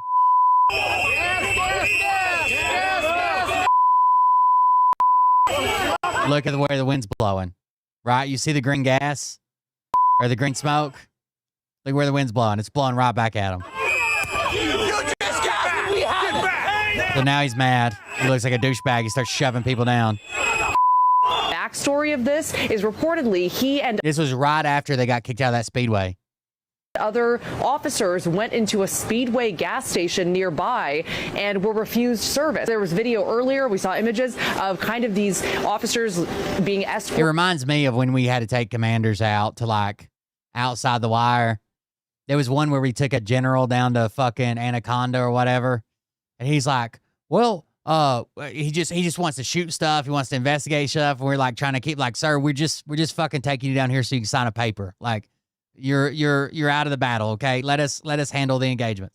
Out or led out of the gas station. There's a huge crowd around them. It devolved. Gas. Here you have the main face, the head of Border Patrol, really getting in there in the thick of it with these protesters. It speaks to how much anger is on the ground here. New video just in showing Customs and Border. Let me show you one more because it's interesting. Bovino Speedway. Because this is what led up to it. This is why they were pissed off. Cam Higbee, of course, was there for some reason. Like, you're not going to let these beautiful ICE agents use your gas station? Do you work here? Do you work here? Yeah. You guys kicked him out? Yeah. What's your opinion on it? Why'd you kick him out? Because I wanted. Okay. We don't support ICE, and nobody here does. And neither do I. And so he's not allowed service here. Nope. We don't support ICE. Good job to this guy. He'll probably lose his job, but good job to this guy. Commander Bovino, is it legal to deny service to federal agents? Nope. Not service to anybody at any time for any reason. If it is, our president don't care. Don't go back in the box. So that's why they're pissed off. And a crowd had gathered to laugh at this. So then the crowd starts following them when they go to leave or whatever. They obviously had two people in handcuffs when he's throwing that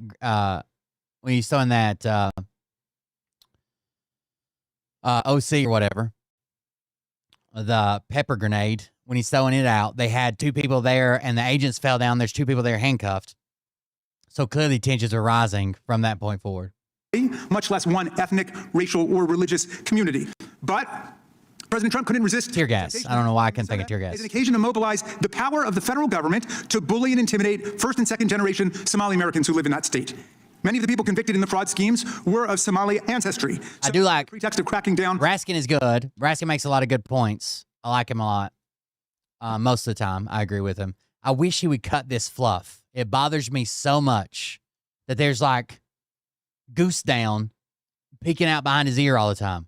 On a fraud that had already been discovered, investigated, and prosecuted, Trump surged federal immigration officers to Minnesota and aimed them at the Somali American communities, calling the people who live there repeatedly garbage.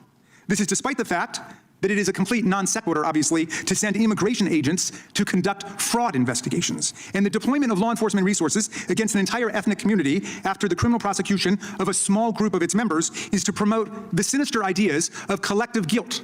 And guilt by he even went to Davos and started talking shit about Somalis. Like how the fuck, let's say you're here legally or whatever and you're multiple how the fuck would you feel when the president of the United States is going on a goddamn world tour talking about how that's all you know, you're fucking basically savages, you have no country, you have nothing, you come here and you bitch and complain and commit fraud. Like, what the fuck, dude? Two doctrines that are emphatic. And then talks about the left driving division. Rejected in Anglo-American jurisprudence and by our courts. The community targeted in Minneapolis is made up. And the one goddamn representative they have, Ilhan Omar.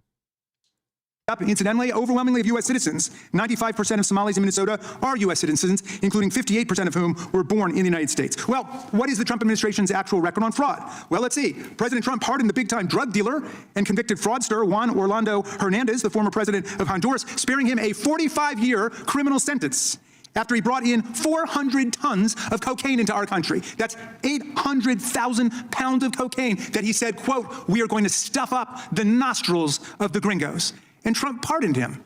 And if you're interested in that particular sweetheart deal, that would be a great subject for a hearing, Mr. Chairman. Just last week, again, the president granted pardons to more convicted fraudsters. Julio Herrera Vellatini was scheduled to be sentenced this month for participation in a political corruption and fraud scheme alongside his co-defendant, the former governor of Puerto Rico, Wanda Vasquez. In late 2024, when Mr. Herrera was facing felony bribery charges in a different case, his daughter donated $2.5 million to the Mega Inc. Super PAC. Then in May 2025, Mr. Herrera's lawyer, who had served on President Trump's legal team, negotiated a deal allowing him to plead guilty to a trivial misdemeanor offense instead. Several months later, Mr. Herrera's daughter donated another $1 million to Mega Inc. And what do you know? President Trump generously granted Mr. Herrera a full and we're going to watch Jack Smith's testimony too. Not tonight, but we will get to it. Just last week, they're making a fraud out of the pardon process in America with pay-to-play rules as they pardon recidivist, hardened, unrepentant fraudsters. Well, indeed, in total, President Trump has pardoned more than I'm going to jump to Nick Shirley in a minute. Survivors and taxpayers of an estimated, check this out, $1.55 billion in restitution and fines owed to us, the American people, while shockingly, because other presidents didn't do this, but Trump did, while shockingly allowing corporate fraudsters and tax cheats to keep all of their ill-gotten gains. This is a massive and unprecedented swindle from working-class people and crime victims as the administration... Imagine setting the precedent that you can fuck over anybody as long as you donate to Trump and keep the money. Even when you admit guilt or are found guilty, take a plea deal, it doesn't matter. Order to pay it back, donate the money to Trump, keep the remainder. Gives all of these ill-gotten gains right back to the criminal fraudsters who stole the money in the first place. And finally, Mr. Chairman, President Trump has... What is stopping more people from committing fraud now? Like if you're not somebody Trump just absolutely hates or Brown, what is stopping anybody from committing fraud? As long as you can clear more than $1 million. dismantled the infrastructure that actually prosecutes white-collar crime and fraud in America, actually roots out waste, fraud, and abuse. The Trump DOJ gutted the public integrity section at DOJ that prosecutes government officials who break the law. And nearly a year ago, his DOJ suspended enforcement of the Foreign Corrupt Practices Act, which prohibits foreign bribery, saying all bets are off. He's gutted the Consumer Financial Protection Bureau, which is the first and the only agency devoted solely at the federal level to protect American consumers against being cheated by big financial corporations. The CFPB delivered $21 billion back to more than 200 million Americans who were victims of fraud and other predatory business practices, and the administration has been gutting the CFPB because they are on the side of corporate fraud and white-collar crime. That's the truth of what's going on there. They fired 17 inspectors general, the independent government watchdogs, whose job it is actually to root out waste, fraud, abuse, and corruption, and left 28 IG offices without Senate-confirmed leadership. And sold your Social Security data. At all, allowing the corruption and the fraud to run rampant. So if we're going to have a hearing about fraud in America, Mr. Chairman, let's do it. Let's take in the full scope of what's taking place in our country. I yield back to you. Gentleman yields back. I now recognize the chairman of the entire committee, Mr. Jordan. Thank you, Mr. Chairman. I'll be brief. I want to thank our witnesses for being here. Estimates are potentially as high as $9 billion we're looking at here in we're almost a decade scam fraud. I mean, I always look at the I talked about witnesses and the work that they do. Biden commutes roughly 1,500 sentences, pardons 39 in biggest single-day act of clemency, including fraudsters. Illinois lawmakers furious after Biden commutes sentences of state fraudsters. Without objection. And now, Mr. Chairman, could I enter some as well? Yeah, please. Thank you much. This UC request is from ABC News, January 20, 2026, titled Trump's Pardons Forgive Financial Crimes that Came with Hundreds of Millions of Dollars in Punishment. This one is Arizona has recovered just 5% of taxpayer dollars lost in a $2.5 billion Medicaid fraud scheme. That's ProPublica. Columbus Dispatch, Columbus mother and daughter among 15 indicted in pandemic unemployment assistance fraud scheme. And finally, a Minnesota fraud scheme timeline from NPR News. Fraud investigation stretched across Walz's tenure. Without objection. And now, without objection, all of the opening statements will be included in the record, and we will introduce today's witnesses. Mr. Scott Dexter. Mr. Dexter is a former law enforcement officer, having served for 28 years. He also served with the Minnesota Department of Human Services Office of Inspector General, where he investigated fraud in the Child Care Assistance Program. Thank you, Mr. Dexter, for being here. And Ms. Jennifer Larson. Ms. Larson is the founder and chief executive officer of the Holland Center for Autism, a clinic that provides services to children and young adults with autism. She started the Holland Center to serve families like hers that were not receiving adequate services and support elsewhere. Thank you, Ms. Larson, for being here today. Mr. Nick Shirley is an independent journalist. His recent investigations and videos have shed light on the scale of fraud. Independent journalist. Public benefit programs in Minnesota. He's a YouTuber. That are currently ongoing. And thank you, Mr. Shirley, for being here. And Mr. Dylan Hitler-Gaudet. Mr. Hitler-Gaudet is the acting vice president of policy and government affairs. What was that name? What was that middle name? Ongoing. And thank you, Mr. Shirley, for being here. And Mr. Dylan Hitler-Gaudet. Mr. Hitler-Gaudet is the acting vice president of policy and government affairs at the Project on Government. You say so, bro. POGO is a nonprofit organization that investigates alleged wrongdoing by the governor. Thank you, Mr. Hitler-Gaudet, for being here with us today. We welcome all our witnesses and thank them for appearing today. We will begin by swearing you in. Would you please rise and raise your right hand? Do you swear or affirm under penalty of perjury that the testimony you're about to give is true and correct to the best of your knowledge, information, and beliefs? Nick standing with his legs crossed. What the fuck is wrong with that kid? Help you God. Thank you. Thank you. You may be seated. The record will reflect that the witnesses have all answered in the affirmative. And at the instruction of Mr. Hitler-Gaudet, I wanted to let all members of the panel know that when you have questions for him, please say his name so he knows that you are addressing him, please. I want the witnesses to know that your written testimony will be entered into the record in its entirety. Accordingly, we ask that you summarize your testimony in 5 minutes. And we'll begin now with Mr. Dexter. You are recognized for your 5-minute statement. Thank you. Chair, members of the community, thank you for the opportunity to speak with you today. My name is Scott Dexter. I'm a retired law enforcement investigator with 28 years of experience. Most of it's been conducting criminal and financial fraud investigations with experience in surveillance operations. In 2013, after retiring from law enforcement, I joined the Minnesota Department of Human Services as part of a newly created investigative unit within the Office of Inspector General. Our mission was straightforward. I'll be right back. Identify and investigate fraud within the Child Care Assistance Program, known as CCAP. I was one of the original 4 investigators hired, all of us former law enforcement professionals with backgrounds in criminal investigations. Our cases were not selected based on the name of the center, the owner, or the community it served. They were selected based solely on tips, complaints, and the amount of CCAP funding being paid out. The highest funded centers were reviewed first, and many of those centers were referred to us through the public tip line or by licensing inspectors who observed activity inconsistent with a legitimate daycare operation. What we found was deeply concerning.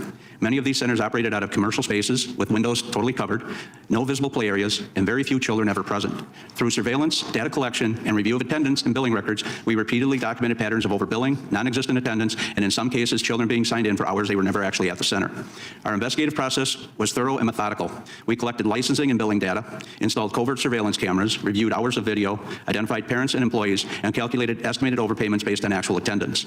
Completed cases were then turned over to the Minnesota Bureau of Criminal Apprehension for search warrants, interviews, arrests, and potential prosecution. As our investigations progressed, we noticed a trend. We'll see Nick's mom, I'm sure. Receiving the highest levels of CCAP funding were owned and operated by Somali individuals, and the families served were predominantly Somali. This was not the basis. I had to get water. I drank all mine. Become the basis for accusations against us. We were labeled as racially biased, despite the fact that our case selection was driven entirely by funding data. An outside review was launched into our investigative practices. We were questioned about how we selected centers and how we conducted surveillance. Following that review, new restrictions were placed on our work, including mandatory panel reviews before we could move forward with investigations. Investigators were also pulled from conducting new or current investigations in order to enter data from all previous complaints received by DHS into a newly created database, a process. I know the right wing hates this, but it makes sense that people that are here for asylum or refugee status or just immigrants in general, when they first get here, are going to need a little bit of help. If you don't like that, let's just stop it altogether, I guess is your plan, but that makes sense. Took nearly a year to complete. These changes significantly hindered our ability to do our jobs effectively. Ultimately, in 2019, I chose to retire because the investigative process had become so constrained that meaningful work was no longer possible. Through collaboration with federal agencies, including the IRS Criminal Investigation Division, Homeland Security, and the U.S. Department of Health and Human Services, we learned that millions of dollars in cash from the Somali community was being flown out of the Minneapolis-St. Paul airport by Somali couriers. At one point, nearly $70 million had been documented leaving the country halfway through a single year. Although we could not prove that the cash was obtained fraudulently, we strongly suspected that it was. We also encountered situations where federal partners were prevented from opening cases due to concerns about political sensitivity surrounding the Somali community and the refugee resettlement program. These decisions had real consequences, allowing fraud to continue unchecked. Throughout our work, we identified several loopholes that made CCAP highly vulnerable to fraud. Centers were allowed to bill for the full authorized hours, even when children were present for only minutes. Billing records could be submitted up to 30 days later, creating opportunities for manipulation. 37 million passengers travel through Minneapolis-St. Paul per year. Attendance records were handwritten, unreliable, and often incomplete. And despite our recommendations, no biometric attendance systems, no electronic submission requirements, and no state-installed security cameras were ever implemented. Chair and members, the purpose of my testimony is not to cast blame on any community. It is. Wait a second. Would you want state-installed and monitored security systems in your kid's daycare? Is that something you'd be okay with? Is to highlight systemic weaknesses that allow large-scale fraud to occur and to emphasize the need for stronger safeguards, better oversight, and investigative processes that are allowed to function without political. I could understand the pushback against biometrics and stuff too. That stuff doesn't bother me as much, but I know people that do. We had a palm scanner at a place I worked one time to clock in, to clock in. And there was one guy who was like a Jehovah's Witness, and he couldn't do it. He had to keep a paper record. Interference. Thank you for your time and your commitment to ensuring accountability within publicly funded programs. And I am prepared to answer any questions that you may have. Everybody just gets a little Palantir mini drone that follows you around, documents everything. Thank you, Mr. Dexter. And now we're going to recognize Mr. Hetler-Gaudet for your 5 minutes of opening statement. Chairman Biggs, Ranking Member McMath, and members of the subcommittee. I appreciate the opportunity to testify before you today on the important issues of preventing fraud and protecting taxpayer dollars. My name is Dylan Hetler-Gaudet, and I'm the Acting Vice President of Policy and Government Affairs at the Project on Government Oversight. We are a nonpartisan, independent watchdog that promotes a more accountable, transparent, and effective federal government. We view it as our mission to combat abuse of power and corruption in the federal government, which includes working on rooting out waste, fraud, and abuse. The unfortunate truth is that fraud in government programs is a fact of life. Since the United States government has existed, fraud in government has also existed. For much longer than that, in fact. For as long as human beings have been organizing ourselves into societies and building institutions that govern those societies, there have always been those who will seek to take advantage. This is a harsh but real truth related to the human condition, related to our fundamentally fallen and flawed natures. That said, it is still incumbent upon every one of us to do what we can to prevent fraud and to hold perpetrators of fraud accountable. This is especially true when the fraud implicates hard-earned taxpayer dollars and critical public programs and services. This is true whether we're talking about fraud in the context of the Feeding Our Future program or any other program in Minnesota, whether we're talking about welfare fraud in Mississippi, which involved the participation of a world-famous Hall of Fame NFL quarterback. This is true whether we're talking about fraud in the context of it being perpetrated by large multinational defense companies in the context of multi-billion-dollar contract they have with the Defense Department. The point here is that fraud and the abuse of taxpayer dollars is not related to any particular geographic, demographic, or other boundary or characteristic. So why do these things happen? I think he's wearing meta glasses probably to record this for Instagram or some shit. But also, just get the transition lenses so they look clear. Like, I don't... Mostly they're caused by deep structural flaws, gaps, and weaknesses in our system of government. They're also driven by recalcitrance and resistance to change on the part of federal agencies. To put it shortly, fraud is a systemic problem and it requires systemic solutions. So what are these solutions? I'm pleased to share a few of them with you today. We must first look at watchdogs, critical sources of information, and practitioners of oversight from within the federal government itself. I'm specifically talking about inspectors general, the Government Accountability Office, and whistleblowers. Rather than attacking, firing, undermining, and intimidating these individuals and entities as this administration, This guy ends up calling out Nick Shirley. its allies have done, we must strengthen, preserve, and Whether he wants to admit it or not, he ends up doing it.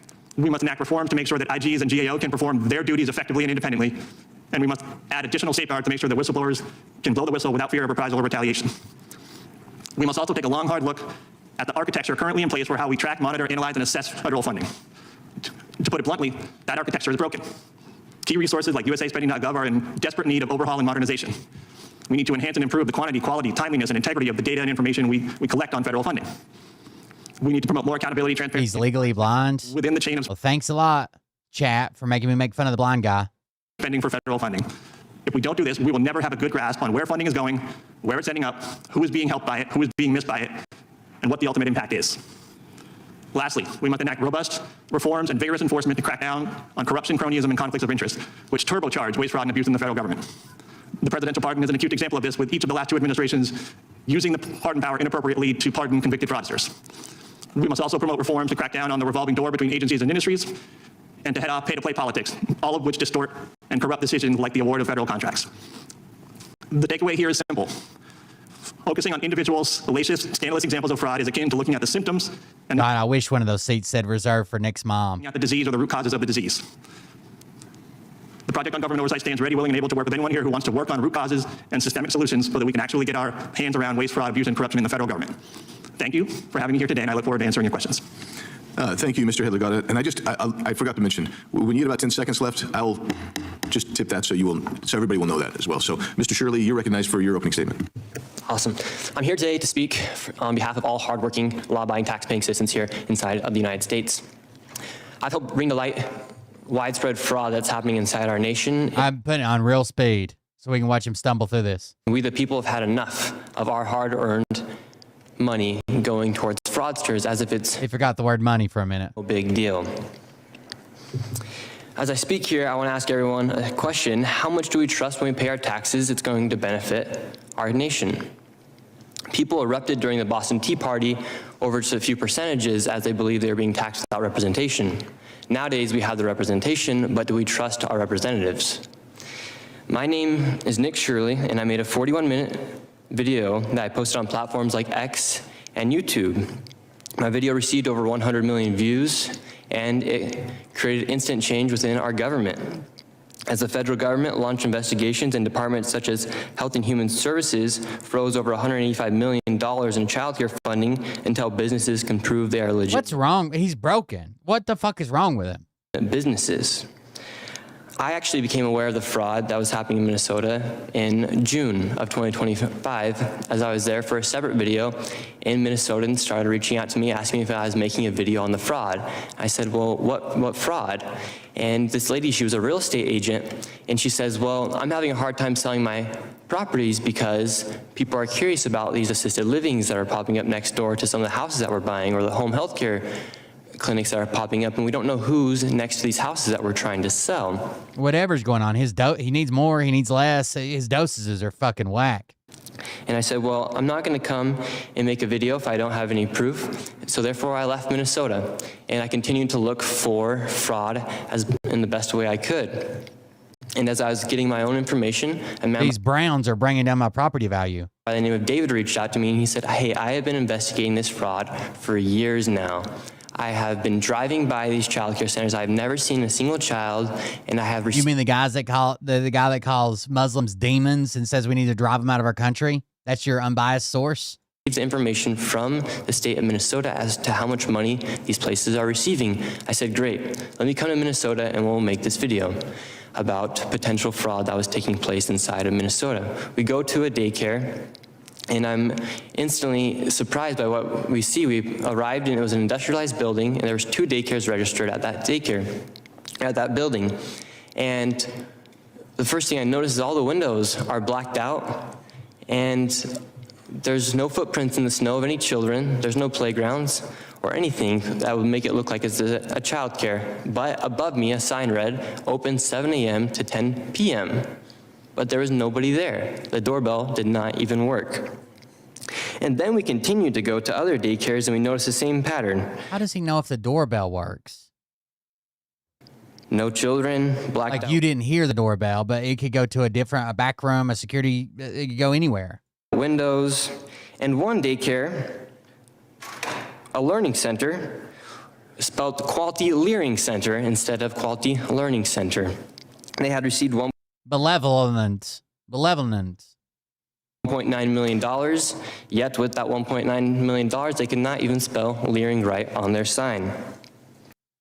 They cannot spell what right? Instead of Quality Learning Center. They had received $1.9 million, yet with that $1.9 million, they could not even spell Leering right on their sign. Governor Walz has said he's been fighting fraud in Minnesota since 2019 and said the buck stops with him.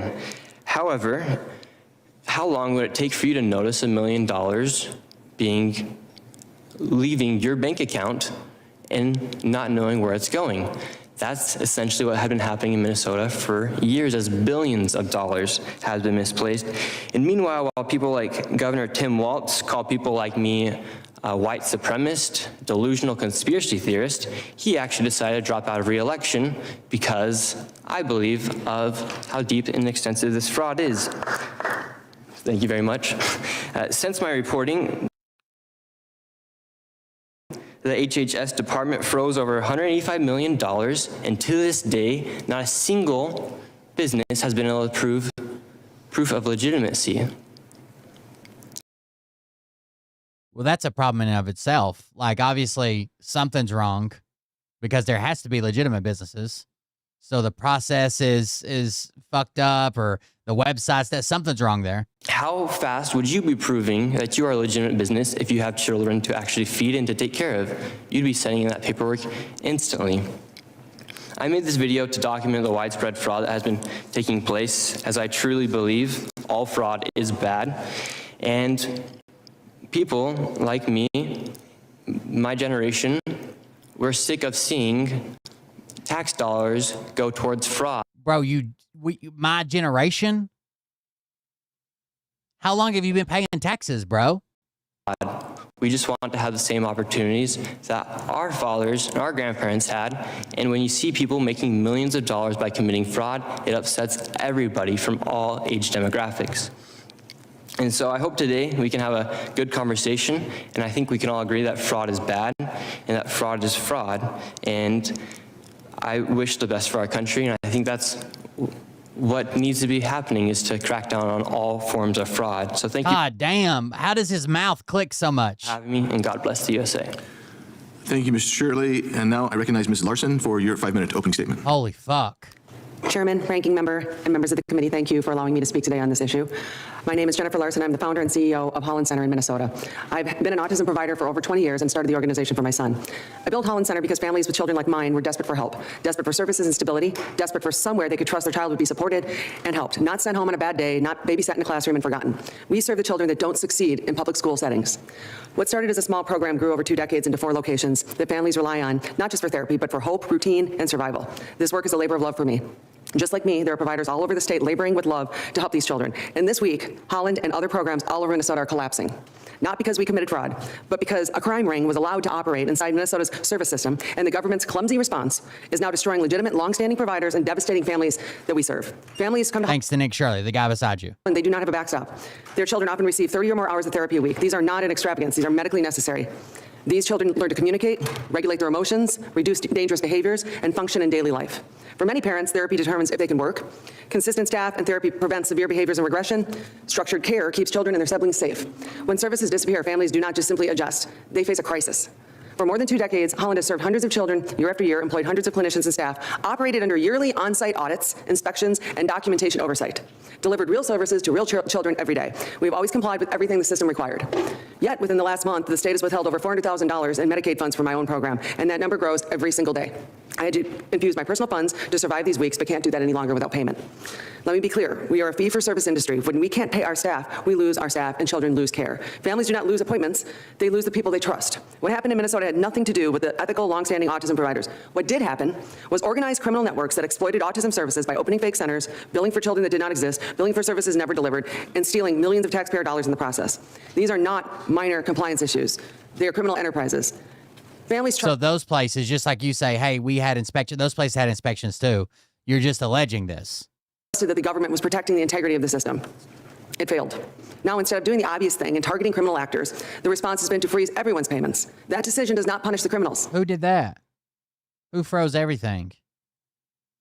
Nick's over here right beside you saying they can't even prove they're real. It punishes innocent children and families. As Medicaid payments are delayed due to prepayment review by an insurance company that is in the business of denying claims, providers are reducing hours, cutting staff, and starting to close. Families are scrambling for alternatives that don't exist. Children are regressing. Parents are leaving jobs to care for their disabled children. Autism therapy cannot be paused without consequences. Loss of services can erase years of progress in weeks, and abrupt disruption of services can cause lifelong consequences in these children. This is not abstract harm. It is daily trauma for families already carrying an extraordinary burden. The simple solution to the problem, send the criminals to jail and allow trusted providers with decades of clean audits and verified ownership structures to continue providing prescribed ethical therapy and go back to paying them what we've earned and resume paying them on time. I built Holland for 20 years. Families built their lives around the care that we provide. All of that is risk of destruction today, not by fraud, but by clumsy government response that failed to distinguish between criminals and caregivers. It treats children with disabilities. The gentlelady will suspend. We've got a photographer there. We allow photographers in here, but not between the panel of the witnesses and the members. You will please move. Okay. Photographer, please move. Thank you. Like right now. Okay, sorry. All of that is at the risk of destruction. Sorry, can I continue? Yeah, please continue. Not by fraud, but the clumsy government response that fails to distinguish between criminals and caregivers. It treats children with disabilities as acceptable collateral damage. That's her autistic son. Fraud must be stopped and criminals prosecuted. I'm a taxpayer. I live in Minnesota. This is disgusting. But families and children should never pay the price for government failure. Thank you. We will now proceed under the 5-minute rule with questions. Chair recognizes the gentleman from Wisconsin, Mr. Tiffany, for 5 minutes. Thank you, Mr. Chairman. Besides the work Mr. Shirley has done, I want to recognize Powerline, who's done work exposing this over the last decade, what has happened. And I just want to say, Ms. Larson, I live in northern Wisconsin. There's an autism school that was started in my community. Where did we visit when we wanted to start that a decade ago? We came to Minnesota, where you have been leaders in having good autism programs. And I think about the tremendous fraud that has gone on in nutrition programs, housing programs. But is there anything more heinous than abusing an autism program? I can't imagine. It's. Is there anything worse than what we're talking about right now and what you're crying about, lady? No, I don't think so. Real hard-hitting questions. It's so hard to believe that people are faking the children have autism and stealing money from the government. When I'm sitting here with my 25-year-old non-speaker, and now children like my son aren't going to have services because they stole money from the government and faked these things. And it is, like I said, disgusting. With what's going on right now, what are the families that you're serving? What are they saying? They're scared. What are they doing? I think she brought him because she started the school because of him. I'll just say that. Everybody's scared. I personally think she brought him as a mascot, but she claims she started the school because she couldn't find anything for her son, so she started it. There are programs that have already shut down. Staff are leaving. I, this week, asked my staff who will take unpaid leave because we can't keep going like this. Like I said, I'm $400,000 plus in debt now, and I'm not sure these are going to get paid back. I went to a bank, and they wouldn't back the receivable because they said that's not a receivable. If it's prepayment review, you may not get it. And, Ms. Larson, none of this would have happened if the fraud did not occur. Is that accurate? Yes. Mr. Dexter, could have something been done about this earlier? Or not the knee-jerk reaction? Yes, as I stated. They're destroying businesses, right? And they won't recover. They won't be there. They won't adjust. They won't come back stronger than ever without fraud. They're destroying businesses. My opening testimony, in the years that I worked there, we identified how fraud was occurring, the loopholes that existed, and what were some of the warning signs, Mr. Dexter? Well, the fact that part of our job was to go and collect attendance records. We would find attendance records that were either incomplete, non-existent. Obviously, there were times we found them to be fabricated because they were given to us way later, and the same with billing records. They were allowed 30 days after the end of the billing period to submit billing records, so they were not immediately available to us. Isn't that pretty standard? Post 30 day? And it kind of allowed overpayments or double payments to be overlooked. So we had the attendance record issue. We had the fact that there was no way to verify who was signing the children in and out, no way to verify what times those children were signed in and out. Could I do a follow-up here? In Wisconsin, we learned this month that Ibrahima Diop, a Minneapolis school finance boss, placed on leave for failing to submit required financial paperwork with the Minneapolis School District and for signing questionable contracts linked to the Somali fraud scandal, was hired by the Milwaukee Public School System as a... Yeah, that's what I told the person that's in charge of our program is like, we don't have to worry. We're in a red state, right? He's not going to come fuck some shit up here and be like, look how bad the fraud is in Tennessee. Superintendent has a salary of $240,000 a year. Do you think it wise? Might that be a warning sign that this person was involved, or may have been involved with fraud in Minneapolis? Shouldn't they be concerned in Wisconsin that this is that they're hiring someone like that? Well, if somebody that they hire has a past history and practice of doing that type of stuff, I would be very leery of it occurring again, or that leery or learny. Let's get it straight. Being the basis that they're hired. So Governor Evers refused to open the books and is blocking federal audits of our food stamp and Medicaid programs. And he also vetoed 4 auditor positions in a recent budget. Yeah, some people don't want all their fucking data sent to the federal government, so they use biometrics to approve who they are. Do you think that is also a warning sign? Yes, if it's preventing... Or ill-advised, would that be a better way to pose the question? Yeah, if it prevents the oversight and the ability to audit and look at the records to make sure it can have a check and balance system, I think that'd be very unwise because, again, that allows fraud to occur. Because, Mr. Shirley, what is happening in Minnesota, it could be happening throughout the United States. Isn't that correct? Correct. Could fraud be present in other places? Wouldn't you say? If there's one thing we've learned or leered, as they say in Minneapolis, isn't it possible? Got him. Got him. Damn, that was good. That was amazing right there. I can't believe it, to be honest with you. Give him one of these. Look out. That this is happening everywhere? Yes, I believe it is. Mr. Chairman, I yield back. Gentleman yields. I now recognize the ranking member of the whole committee, Mr. Raskin, for his 5 minutes of question. Thank you very much, Mr. Chairman. Thank all the witnesses for your excellent testimony. Mr. Hedler-Gaudet, the administration has systematically undermined government oversight. The president has fired more than a dozen inspectors general, not for any cause, but seemingly just in retaliation for doing their jobs. And to block unwanted investigations, President Trump has defunded the Council of Inspectors General on Integrity and Efficiency. He's removed independent leadership at the Office of Special Counsel and Office of Government Ethics, blockading whistleblowers and numerous investigations.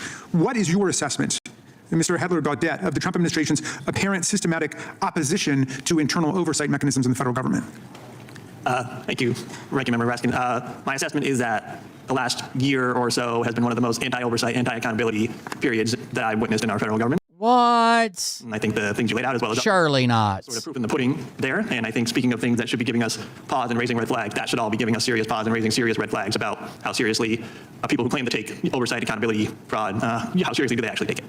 There's been a lot of attention given to Donald Trump's extraordinary use of the pardon power, as in the pardon of violent insurrectionists and cop beaters. But there's also been a forgiveness of $1.5 billion in restitutionary fines that various people had to pay. And a lot of them are fraudsters. The DOJ in Trump's first term brought bank fraud and tax evasion charges against reality TV stars Todd and Julie Chrisley.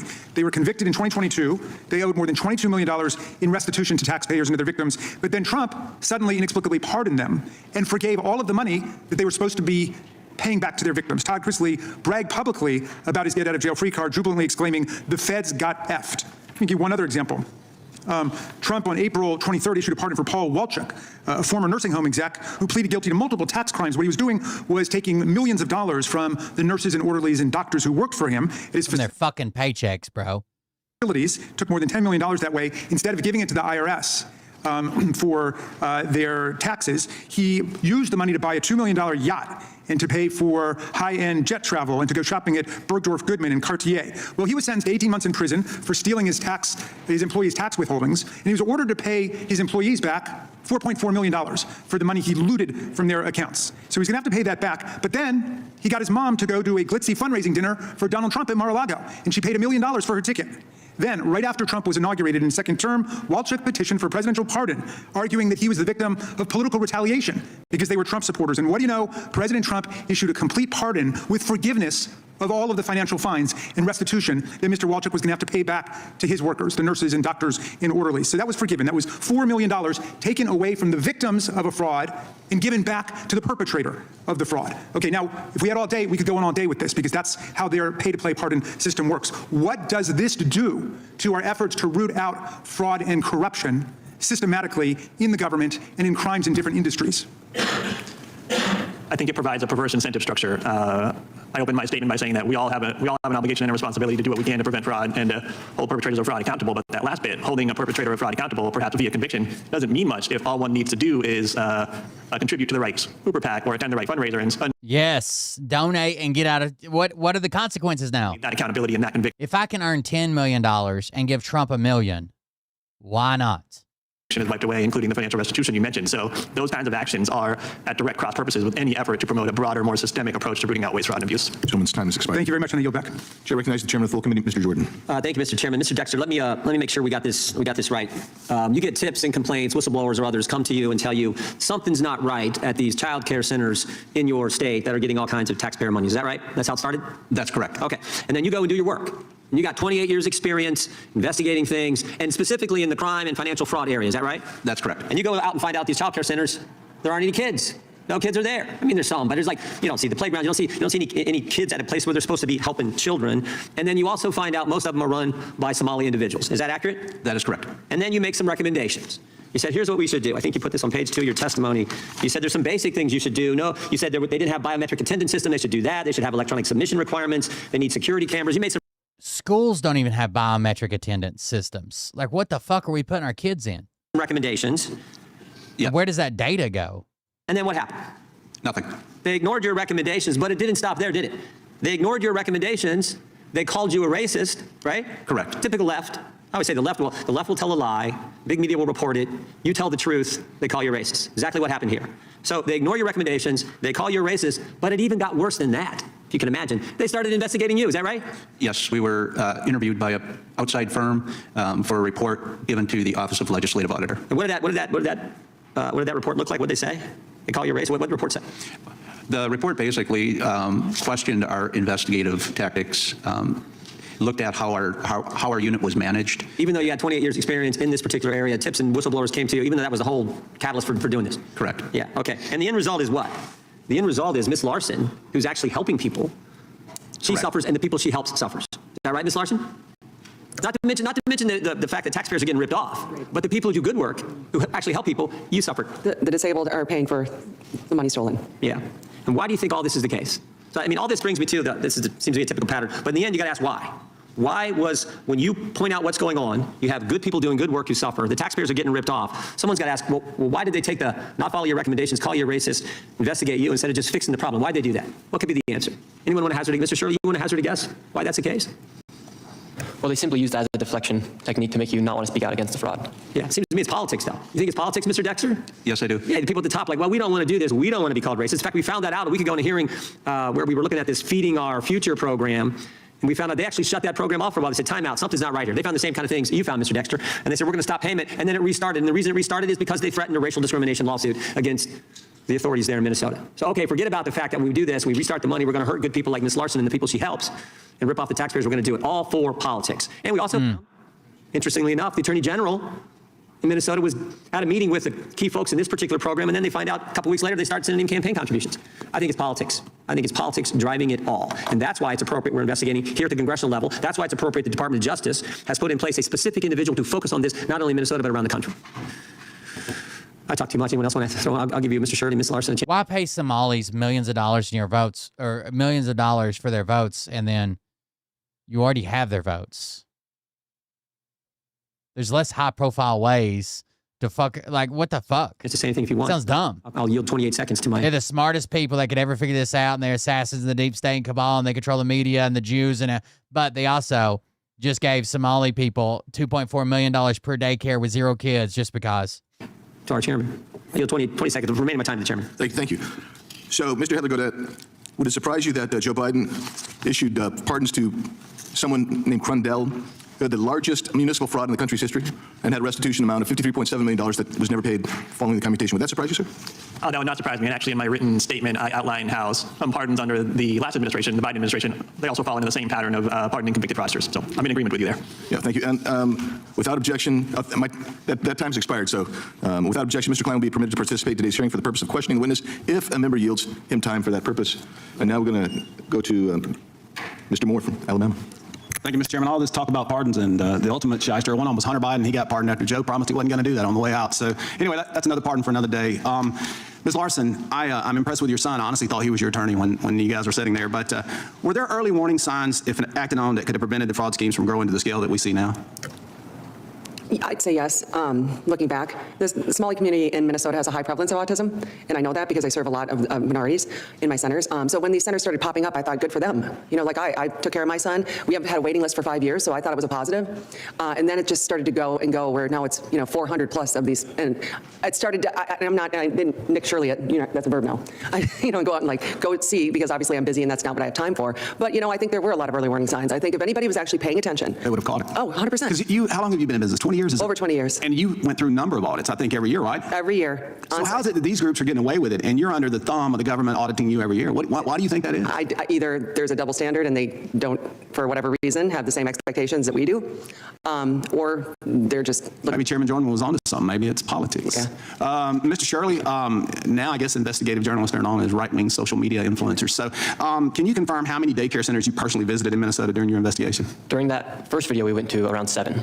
How did you select those facilities? I know you said earlier footprints in the snow, but how is it that you identified those facilities to go to initially? So the man David in the video, well, there's no footprints in the snow that I saw. Had the daycares with the CCAP funding, and we just simply drove around Minnesota and around Minneapolis area. It took a lot of courage to do that, I would imagine. Probably more so now than what it was when you initially did it. 100 million views. You with 4 security guards, armed security guards? said. Yes, over 140 million views on X. So what was Mr. David's background? How did you connect with him, and how did he call you? Or he's just kind of a racist guy that calls all Muslims demons and said we should drive them out of our country no matter what it takes. Yeah. He simply is just a man in Minnesota who has a passion for his city, and he's been seeing fraud taking place for years. And out of all the thousands of messages I get on Instagram and other platforms, I just happened to read his, and he provided me the information, so I gave him a phone call.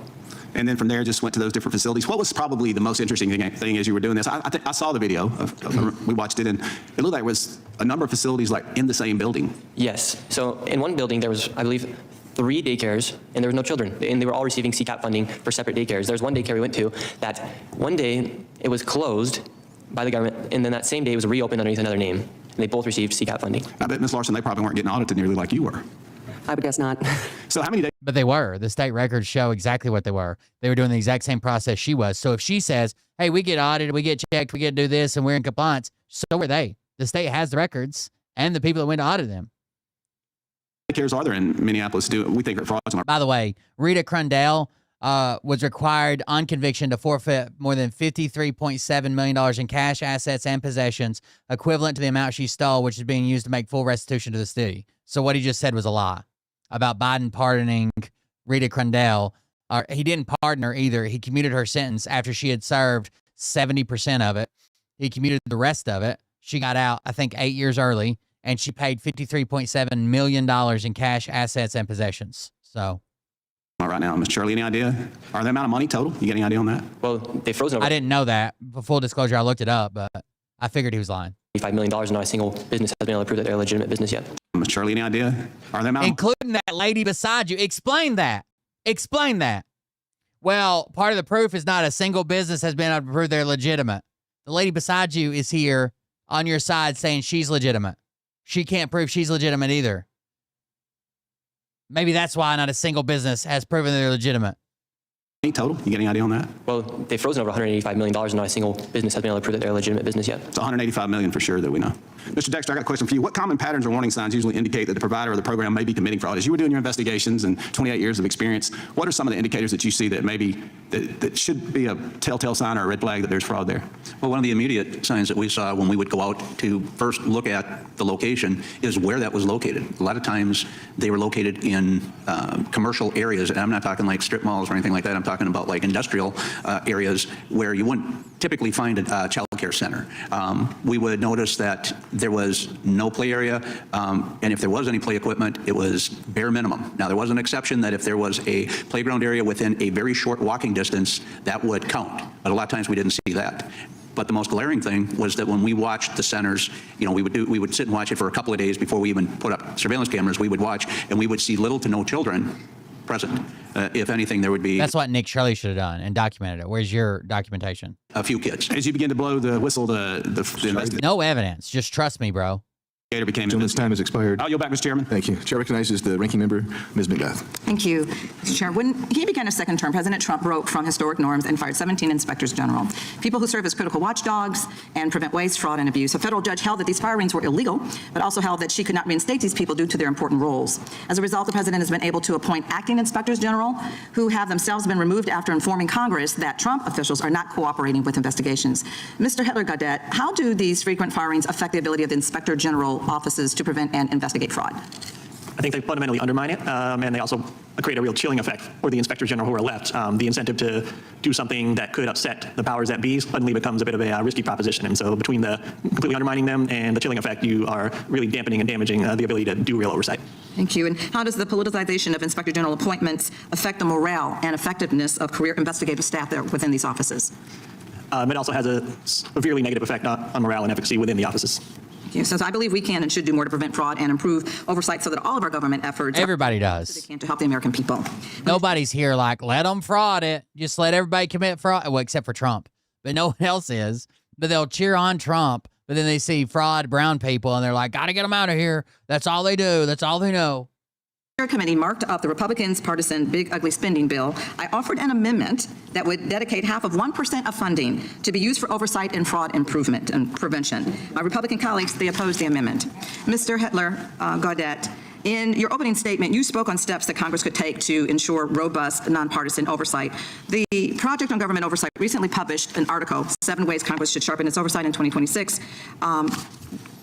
Asking this. Without objection. Thank you. Thank you. Is there anything else that you want to highlight from those recommendations? Sure. Yeah, I just want to pause to note that Congress really is the indispensable actor when it comes to doing oversight. There's supposed to be a somewhat adversarial relationship between the branches, and Congress is supposed to be the primary adversary when it comes to the other 2 branches and conducting oversight, but that is predicated on Congress taking that oversight duty seriously, irrespective of who is in charge of the other 2 branches. And so I think there's a political will issue there with oversight, but also there are some mechanical issues. So Congress could do a better job of holding hearings that are a bit more bipartisan, a bit more focused on the facts, as opposed to the sizzle of a given anecdote or scandal. I mean, really trying to get at root causes and really trying to take hard, deep looks at the underlying structural reasons why things like fraud happen. It's not as sexy. It's not going to get you as many views on social media, but it's going to actually ideally lead to long-term, sustainable, durable reforms that can really crack down on the problem. He's not a fan of Shirley. The short-lived Doge office was supposed to cut fraud. Mr. Hitler-Gaudette, what did it actually do, and how did its actions actually affect everyday Americans? So Doge was a complete failure. Even on its own terms, the primary progenitor of Doge claimed that he was going to find $2 trillion, then he moved that down to $1 trillion in waste, fraud, and abuse cut spending. But in 2025, we actually spent more money than we spent in 2024. At the opening of this fiscal year in October, we ran the largest opening month budget deficit ever run before at $285 billion. We have hollowed out the key functions of a bunch of agencies. So any claims that Doge was effective either on cutting spending or promoting effectiveness or efficiency are just flat out undermined and undercut by the facts. And Mr. Hitler-Gaudette, because you have done investigations yourself, did you do any follow-up on Mr. Shirley's video? So personally, I listen closely. Did you follow? Now, this is the guy this is what he does. This is what his group does. This is what he does for a living. This is what everybody around him does. Now, listen. Because you have done investigations yourself, did you do any follow-up on Mr. Shirley's video? So personally, I took a look at some of what had been done to try and backstop what Mr. Shirley indicated in his video by professional journalists at CBS and by professional oversight practitioners like the Inspector General in Minnesota. And as it turns out, they had a difficult time substantiating what Mr. Shirley was claiming to be true in his video. And in fact, they found countervailing evidence, including having been provided security footage by one of those daycares of children being dropped off the very day that Mr. Shirley was supposedly there. So I think in my view, I would have to, I think I'd err on the side of believing the professional journalists at CBS and the professional oversight practitioners at the Inspector General office. Thank you. I'm out of time. I yield. Chair recognizes Ms. Lee. Yeah, well, considering all the evidence actually points the other way, and instead of this fucking YouTube video, no. We just went with the evidence. Thank you, Mr. Chairman. And so on that note, I think it's important that we return to a discussion of how these investigations were conducted and the type of evidence that led to the discovery of this massive fraud. One thing that is clear based on the testimony today is that this is not just a Minnesota problem. This is a warning sign for every state that is administering large-scale programs using taxpayer dollars. And we need to get to the bottom of how to identify this type of fraud and prevent it from continuing to occur. So, Mr. Dexter, I'd like to go back to your testimony, both what you have shared with us already about your extensive background investigating and analyzing program fraud and the methods that you used to identify the theft of taxpayer dollars in this particular type of case. In your written testimony, you mentioned that case selection and investigations were begun in part by looking at funding data. And I am interested in how your office would use things like funding data, use statistics, and other information and evidence to begin to develop these cases.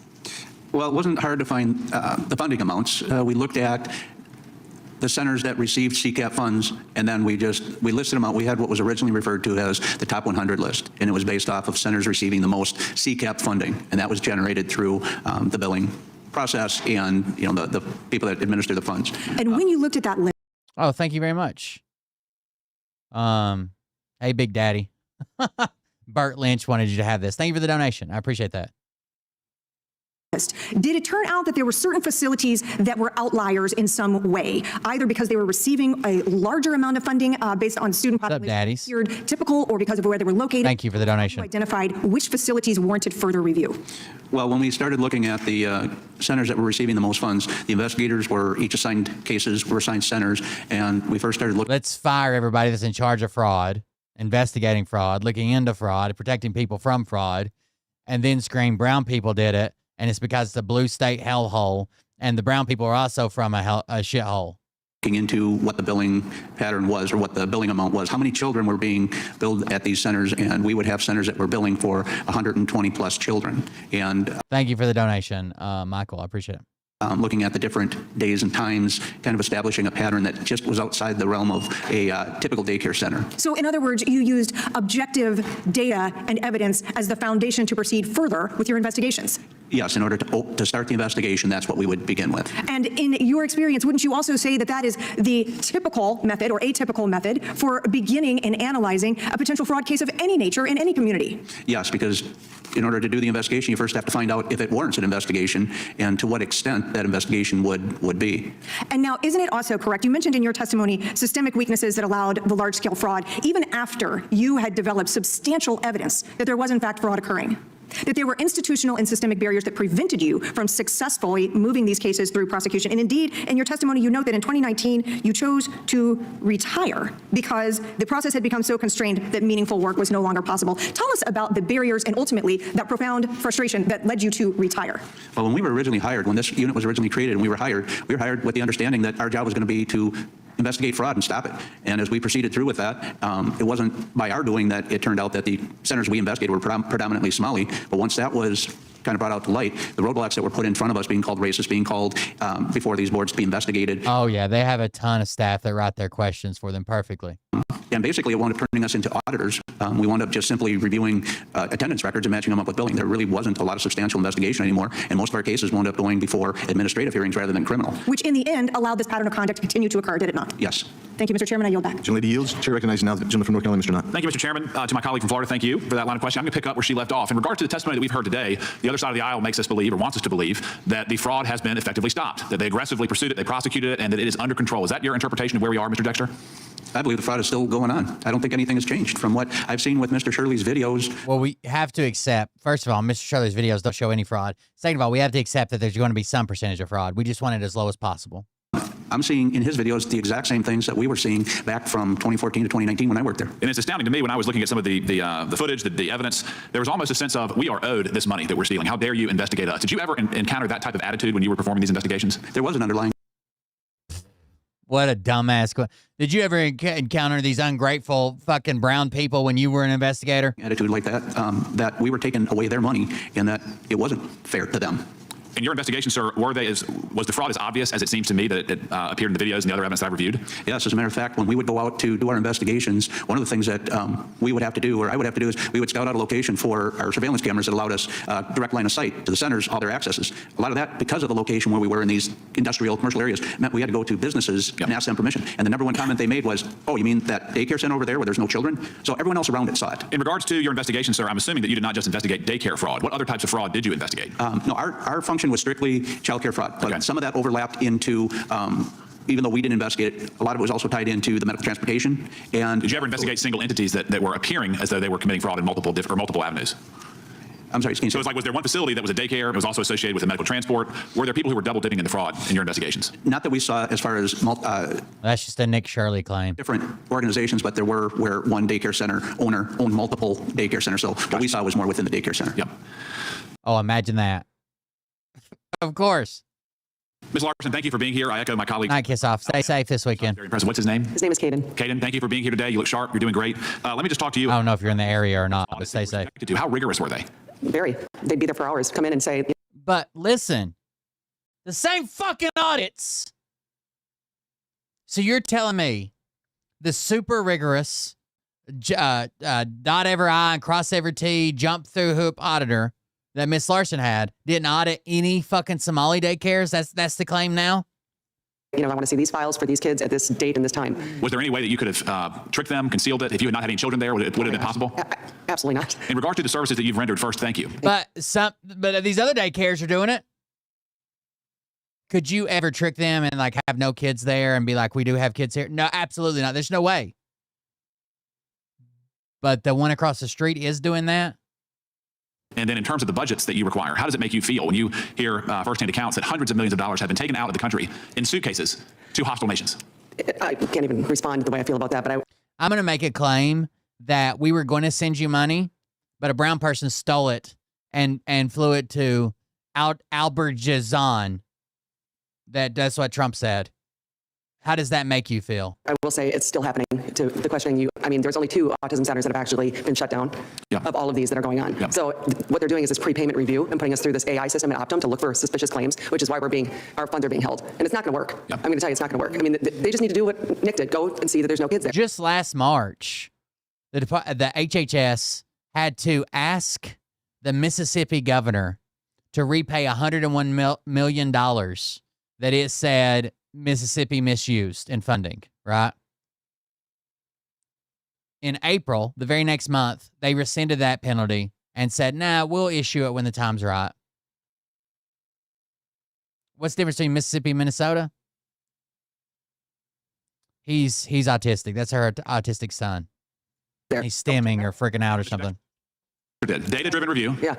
Without any preconceptions, without any prejudices, and then holding the fraudsters to account. And when he did that, he was called a racist. Yeah. It's astounding. Excuse me. You said I keep burping like crazy. I'm sorry. Diverse patients. Yeah. How have those patients? I don't mean to burp in the mic. By this administration in Minnesota, the Walz administration. They are all being harmed if I shut down next week.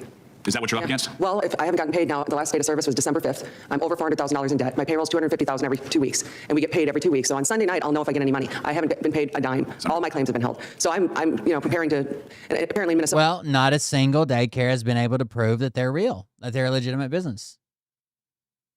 Someone asked what the process is. Why can't you?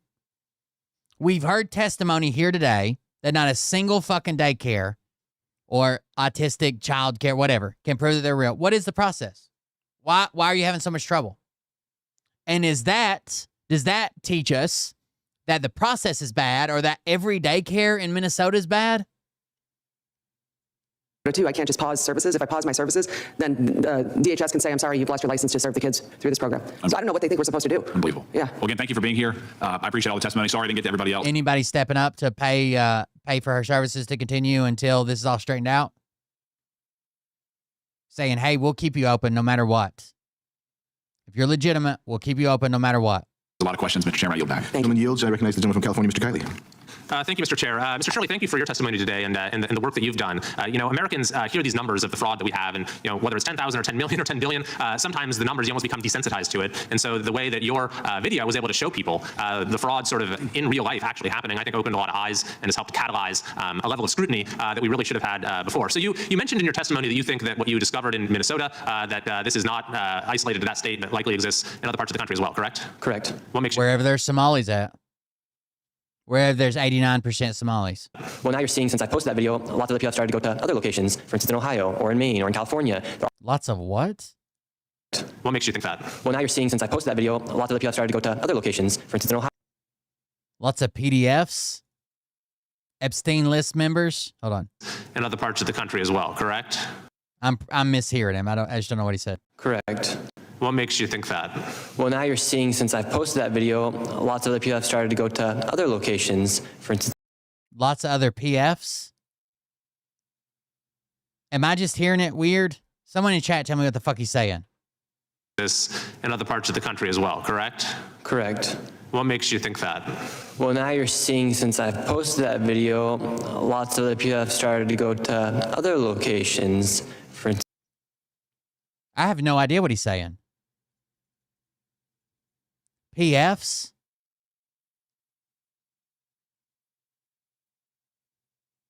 Lots of other PFs?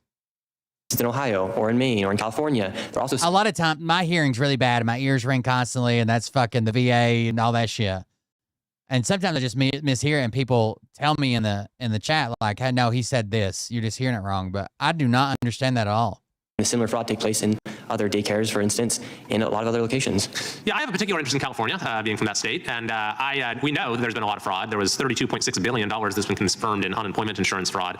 There's 1.2 million fraudulent community college applications. Have you gotten any sense, or have you seen any signs there that sort of are similar to what aroused your suspicions in Minnesota? Yeah, and fraud in California might be worse than the fraud in Minnesota. What makes...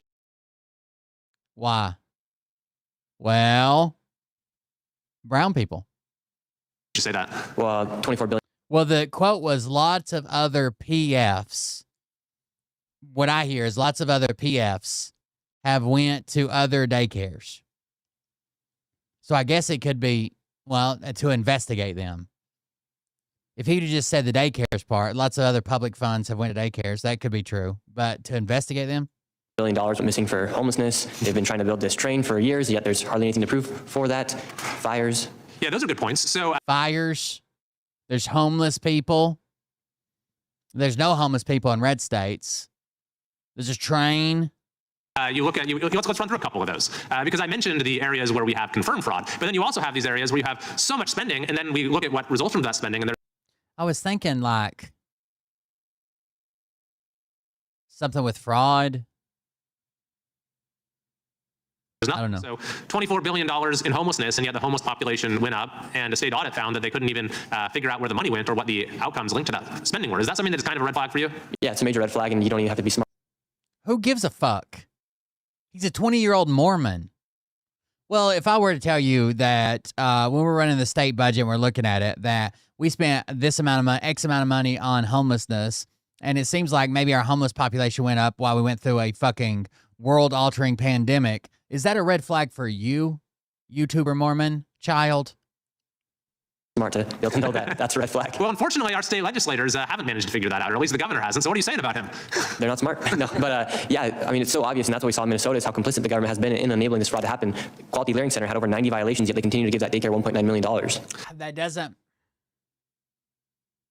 First of all, 90 violations over how long? And what were the severity of the violations? You won't say. A broken latch, a busted toy. Like, we're not concerned about these. We want these things reported. So again, this is what they ask you to believe. This lady's daycare gets the most strenuous, jumping through hoops, crossing T's, dotting I's, and there's no way that she could fake her inspections. While also, the Somalis have no inspections. While also being written up for violations during their inspections.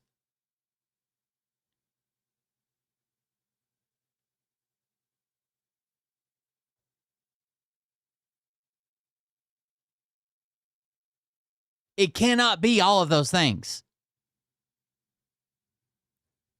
Yeah, that's a great point. That there's he literally said in his testimony, nobody's doing these fucking inspections. Well, they had 90 violations the last time they had an inspection. The political accountability just hasn't been there, and that's what enables it to continue. So then you mentioned the high-speed rail as well. So there's been about $18 billion spent so far. No track has been. He's just using this as a fucking pedestal now. Not a single passenger has ridden the train. So when you spend $18 billion on a train and there's no train, does that raise suspicions for you? Yes. 20-year-old Mormon child. So you think that might be something worth looking at? Can you ask your mom if this raises a red flag for you? Or for sure. We also had a $650 million 911 service that they scrapped after 6 years, so absolutely no value from it. Maybe that's another example where there might at least be questions. I hope they make him a Charlie Kirk. In California. All right. Well, I was fucked up. I shouldn't have said that. But at least he'll go to Mormon heaven. Forward to seeing what you find. If he's wearing his Jesus panties. Certainly trying to use whatever tools we have here to bring more accountability in California as well. Mr. Dexter, I wanted to also ask you a couple questions about your work, because you have extensive experience on the law enforcement side trying to detect fraud. That's actually how in California we discovered the EDD fraud, the unemployment fraud, is it wasn't the state suddenly figuring it out. It was district attorneys who came together and investigated and in fact pointed to the fact that the state had let this happen and failed to heed their warnings and hadn't taken basic fraud detection steps. So is this something that you encounter? Like, what kind of internal controls? Somebody on TikTok. This is the fucked up shit that I laugh at for like hours. Somebody on TikTok hooked up to all these fucking medical machines in the ICU, end of life care, and it was a young person. And it says, going to get a front row seat to Charlie Kirk's next debate. On the way out, bro. The way I fucking laughed at this girl. Make it so fraud is more difficult, and what type of lack of internal controls make it so fraud is easier? Well, I would say the biggest thing was the fact that when we tried to investigate this, once we started bringing cases forward and it showed that the number of centers that we investigated were Somali, the biggest roadblock was the fact that they didn't want to follow through on these cases. They shut down investigations. They made us, in light of the report from this outside management firm, we spent nearly a year pulled away from our investigations because one of the things they determined was that when our unit started, we didn't have a proper case management system for. I would like to know what happened in his background, right? They didn't just pull him off a case for a year and an outside firm came in and said, oh, that Mr. Dexter guy, he's super racist and we're not investigating this anymore. And now he's talking about like, well, we didn't have a case management system. Recording and keeping track of the tips. So as investigators, we instead. You didn't have a system that kept track of tips? Seems pretty basic. Had to spend nearly a year entering past complaints made to DHS into a newly created database. We couldn't do our investigation because of that. So they kept us from doing our work, basically. Yeah. So the states that make fraud detection a priority have less fraud than those that actively contravene efforts like yours. Thank you, Mr. Chair. I yield back. Thank you. Gentleman's time has expired. I recognize the. Got to keep the baby factories pumping them out. Ranking member, Ms. McBath, for some uses. Thank you, Mr. Chair. I'd like to ask unanimous consent to enter into the record an article, Republicans' claims of fraud are pretext for unpopular and drastic Medicaid cuts. Without objection. Thank you. And so I have. Oh, I have some. Yeah, yeah, please go ahead. Actually, forgive me, I have a handful of them here, Mr. Chairman. The one is a letter dated October 21, 2025 from Representative Benny Thompson to Robert F. Kennedy Jr. regarding the decision to rescind the $101 million penalty. What is the rarest loot you own in real life? I have some pieces of Saddam Hussein's palace. Imposed on Mississippi. Press release dated September 17th. I have a piece of a mosaic tile. I have some money that I got out of the palace. I have a piece of a chandelier. And I had a baby camel, but I got caught in customs. 2025, titled Governor Walz issues executive order directing state agencies to take additional steps to combat fraud. Executive Order 2501, titled Preventing Fraud and Establishing the Financial Crimes and Fraud Section of the Department of Public Safety. The baby camel wasn't mine. It was our unit, but it wasn't me. I was just joking. Signed by Governor Tim Walz, January 3rd, 2025. We got to, we were in Afghanistan, we were in Kuwait, and we have Connexes, right? Big metal boxes you lock up and store your shit in. We had Connexes, and one of them got randomly searched. They don't search them all, but one of them got randomly searched. They open it up, and the craziest fucking racket come out of the one right beside it. And they fucking open the doors, and a goddamn youth-sized camel comes fucking kicking and screaming out of that motherfucker. And at first, they try to play it off like the camel just got trapped in there and nobody saw it. And then they found military drain pans. These military drain pans in there, one of them had a giant-ass bag of Iraqi dog food and had food in the bottom of it. And the other one used to have water in it. and then a bunch of cases of water stacked up beside it. So somebody's trying to steal that bitch. Article dated December 2nd, 2025, titled Trump Calls Somali Immigrants Garbage as U.S. Reportedly Targets Minnesota Community. Article dated January 9, 2026, titled 5 States Sue Administration for Withholding Billions in Social Safety Net Funds. Article dated January 10, 2026, titled Behind the Somali Daycare Panic. Kuwait is not a deployment. I was in the Army. I didn't deploy to Kuwait. We process in and out through Kuwait. Is a mother and son duo angling to become top mega influencers. Article dated December 31, 2025, titled Right-Wing YouTuber Behind Viral Minnesota Fraud Video Has Long Anti-Immigrant History. Article dated January 11, 2026, titled Fact Check What's Really Happening with Childcare Fraud in Minnesota. And finally, article dated January 13, 2026, titled The Trump Administration Says It's Cracking Down on Fraud, but it gave a red state a pass. Thank you, Mr. Chairman. Without objection, Chair recognizes Ms. McBath again for the UC. Thank you. Oh, that's cool. I ask unanimous consent to enter into the record an article titled Trump's Child Care Fund Freezing in 5 States could cost families $400 million by Julia Cation of the Century Foundation. Without objection, I recognize myself for a series of UCs. From Fox News. That's the 14 stuff's on the Patriot missile battery shit, right? Clemency for convicted fraudsters met with outrage. Slap in face. From CNN, victim shocked after Biden grants clemency to kids for cash judge and $54 million embezzler. And from Axios, Biden sets presidential record on pardons and clemency. Also, Minnesota daycare expose. Journalist strikes again in part 2, names the hub of the fraud wheel.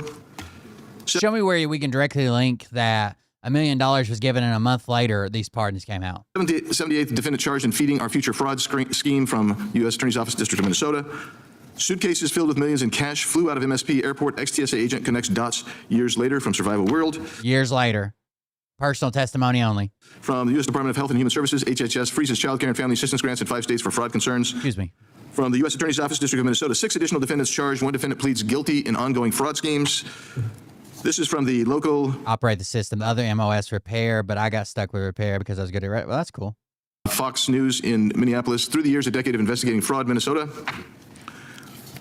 U.S. Department of Homeland Security release. ICE continues arresting worst of the worst in sanctuary Minneapolis, including pedophiles, gang members, and drug traffickers. From MSN, TSA flags suspicious cash outflow at Minneapolis-St. Paul Airport. From MSN, foreign ATM, Somali cash exodus from Minneapolis exponentially larger than other major U.S. airports. From Breitbart, SBA cutting off grants to Minnesota over reports of Somali fraud. Vance praises YouTuber Nick Shirley reporting on Minnesota fraud. Waltz and Omar using ICE operations to distract from fraud scandal. And from Just the News, in Somali fraud scandal, Republicans probe evidence of a blue state election scheme. From the New York Post, ringleader of $250 million Minnesota welfare fraud scandal ordered by judge to forfeit Porsche and luxury goods. No shit. From LifeZet.com, that's a cool story. Somalis regularly flew out with suitcases stuffed with millions in cash. From Fox News, Minnesota welfare fraud probe targets Somali hawala money transfers. From the Star News Network, feds probe hundreds of millions in suspected Somali cash and luggage leaving Minneapolis airport. From USCIS announces results of Operation Twin Shield, a large-scale immigration fraud investigation. From PBS, Nome says Homeland Security is investigating fraud in Minneapolis. From Cornell Law, this is the 18 U.S.C. Section 666, theft or bribery concerning programs receiving federal funds. Also, same source, 18 U.S.C. Section 641, public money, property or records. Also, from same source, 18 U.S. Code 1001 statements or entries generally. And without objection, I now recognize myself for my 5 minutes of questioning. So, here we go. I've read all of your statements, and I do thank you, Mr. Hedler-Gaudette, for your recommendations. Mr. Dexter also had some recommendations. He didn't read any of the statements. Just like we were talking about the questions earlier, they have assistants that read everything, that brief them, that tell them what they do, write their question, everything. Recommendations. I think those are prescient. And they know exactly how to write a leading question to get the answer they want on the video. I think those are important. But I also have to bring some additional... One was called Survivor. One of these, I didn't mention this. One of the sources was called survivalworld.com. Survivorworld.com. That was one of the sources he mentioned earlier. Information out just because it's in my nature. I got to do it. So, Mr. Hedler-Gaudette, you've been talking about the IGs because you were asked about the IGs. Do you know how many cases, for instance, criminal cases are being investigated, say, by the Department of Homeland Security IG right now? I don't know the number off the top of my head, no. Would it surprise you if there were 650 ongoing cases? Yeah, I got fucking swarmed by customs, and they went through my digital camera and deleted a bunch of pictures I had that I really wanted. With 200 of those being COVID related? I was pissed. No, not surprised me, no. And do you know how many audits they have going right now? Nope. They have 60 audits going right now with another 20 investigations going. That sounds to me like the IG there, at least in DHS, is not being chilled because of the appointment of temporary IGs. Am I wrong on that, or am I misconstruing that? One thing about the... They're not. They're not. There's no report. There's no picture. There's no documentation whatsoever. Years later, Woman comes forward to connect the Somali fraud dots. Says she personally saw $75 bajillion. You couldn't write it down or take a picture, a voice memo, or no report, nothing? DHS IG, Mr. Joseph Kafari, he was actually appointed under the first Trump administration, and he has remained ever since. We actually at the Project on Government Oversight have long recommended that Mr. Kafari be fired because he has had a long and demonstrated track record of slow-walking investigation at DHS, particularly when it comes to abuse and other issues with DHS agents. And yet the Oversight Committee for the IGs didn't adhere to that recommendation. So anyway, the point, I felt that point needed to be made. One person got fired that they recommended should be fired. What about all the other ones? Additionally, Mr. Dexter, you looked at some of the same kind of physical evidence that Mr. Shirley looked at with regard to physical presence at the various daycare facilities that you were examining between 2014 and 2019. Is that true? Yes. And you saw basically the same kind of physical evidence that Mr. Shirley exposed? That's correct. You also looked at funding data, and you also had whistleblowers. I would love to know his background. Something happened there where he was kicked off the investigation, locked out for a year. A third-party group came in and fucking investigated him for some reason. Yes. And I find it interesting that somehow local news, which reported on the fraud, other local news reporters who reported on the fraud credibly agree with the findings of Mr. Shirley. Is that what you have seen as well, Mr. Dexter? Yes. Fox 9 News in Minneapolis, they followed a lot of our cases and did stories on them. And so I mean, the very notion of trying to discredit Mr. Shirley because... I haven't seen any local news that came out and said no kids were there and they're receiving millions of dollars. He got a lot of views. Or that some CBS reporter disagreed and said they couldn't find the evidence, actually, in my mind, discredits the CBS reporter. That's because, I mean, I appreciate the ranking member. Yeah, at the time I was in, I don't know what it's like now when you go out overseas and come back. But it was more like, man, you shouldn't do that. And no one really got in trouble. But we didn't have anything fucking super crazy. I did not personally do this, and I would never do this because this sounds horrible. But I may or may not have known some people that got back some AKs different ways. Remember having cited the Arizona fraud, which I also constantly cite. It's a massive fraud in Arizona. Not just the $2.5 billion, but there's another additional allegation of about $7 billion per year fraud in Arizona. I think there needs to be a change there. I think we need to get a handle on this, not just in Minnesota, but nationwide. Because what we've seen in Ms. Larson's case, those who are conducting themselves according to the law. What do you not understand about you're destroying her business? Next week, she's going to have to close. Delivering services are the ones that also get punished. But if you're a fraudster, somehow you're able to keep on going. And the fraud hasn't stopped. Mr. Shirley, have you seen any evidence? You said twice today that $185 million of recipients, not one of them has been able to demonstrate that they are a legitimate business. No, in fact, they're actually actively suing the HHS to prevent handing over any information.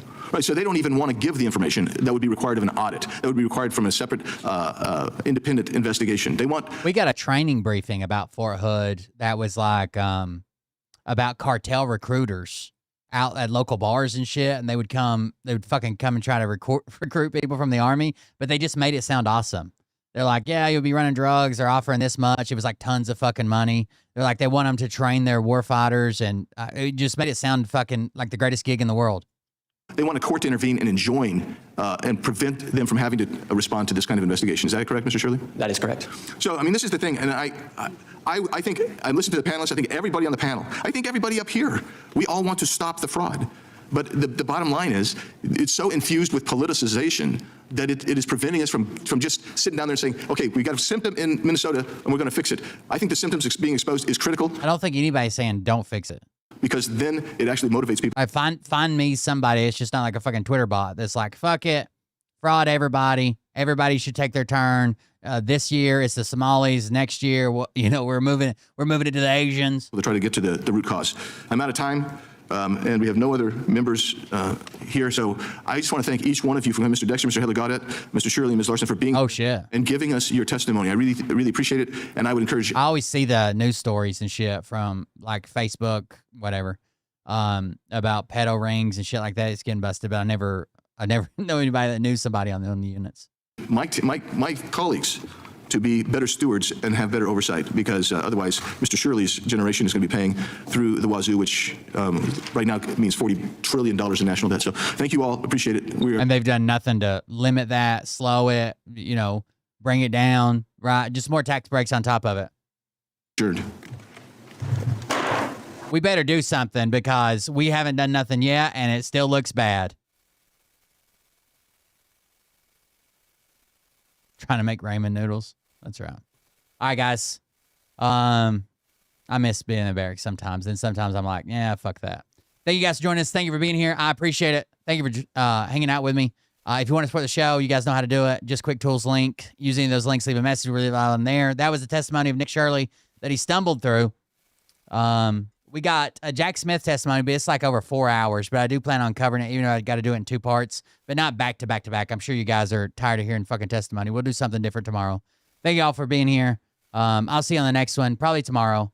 I appreciate it. We'll see you. Yeah, love you. See you. Bye. Will Bird with the Cold Beer Confessional. Thank you, guys. About if this douchebag happens to see this particular show, you don't have the fork and balls to call out the people on this planet. Tell me about it. I'm not even allowed within 500 feet of an elementary school. The rest of the world, you don't have the fork and balls. You don't have the balls. Okay, Scott. Here we go. I think I started some shit. This the month, it's about to get lit. Get the place in the best, you know that stage is set. You better buckle up, cause you ain't seen none yet. Here we go, I think I started some shit. Piss them off, it's about to get lit. Get the place in the best, you know that stage is set. You better buckle up, cause you ain't seen none yet. And they say that I'm a lunatic. Well listen, bitch, I came equipped with a quick wit and a 6th sense for the stupid shit. Where my true believer? Y'all need. And don't call me Shirley. All these false fucking prophets who profit off of gossip. Worshipping drums, cocking, begging for a throat deposit. Swinging fucking meat hammers like fool in a thong. He's strapped to the shaft, eating his chest like he's King Kong. Starving for attention, I'ma make your gut burst. I'll be your huckleberry, I can quench that thirst. Baby eating lizard people, alien sex. What's next? I'd like to see Bert run with any statement. A retard in a vest climb from a fire or just run in general. If he did, he get fucking superpowers. Here we go, I think I started some shit. Piss them off, it's about to get lit. Get the place in the best, you know that stage is set. You better buckle up, cause you ain't seen none yet. Here we go, I think I started some shit. Piss them off, it's about to get lit. Get the place in the best, you know that stage is set. You better buckle up, cause you ain't seen none yet. I used to find clues too when I was high on shrooms. I found myself a tunnel that led to Jason Q's bedroom. Open his closet, I found some of his meat rockets. Stop it. Just stop. Blew through the roof. I found myself in orbit strapped to an F-16. Wish me luck on the storm, guys. You guys stay safe if you're in the area. Seems like it's going to be bad, but I don't know. Depends on where you're at. Above it, below it, rain, ice, or snow. But we'll figure it out. I'll keep you guys updated. It's supposed to move in tomorrow, into tomorrow night. I have to come here and run the heaters for a couple hours, if nothing else, but I probably won't be streaming if it's that bad. As bad as they say. So you guys have a good night. Stay warm.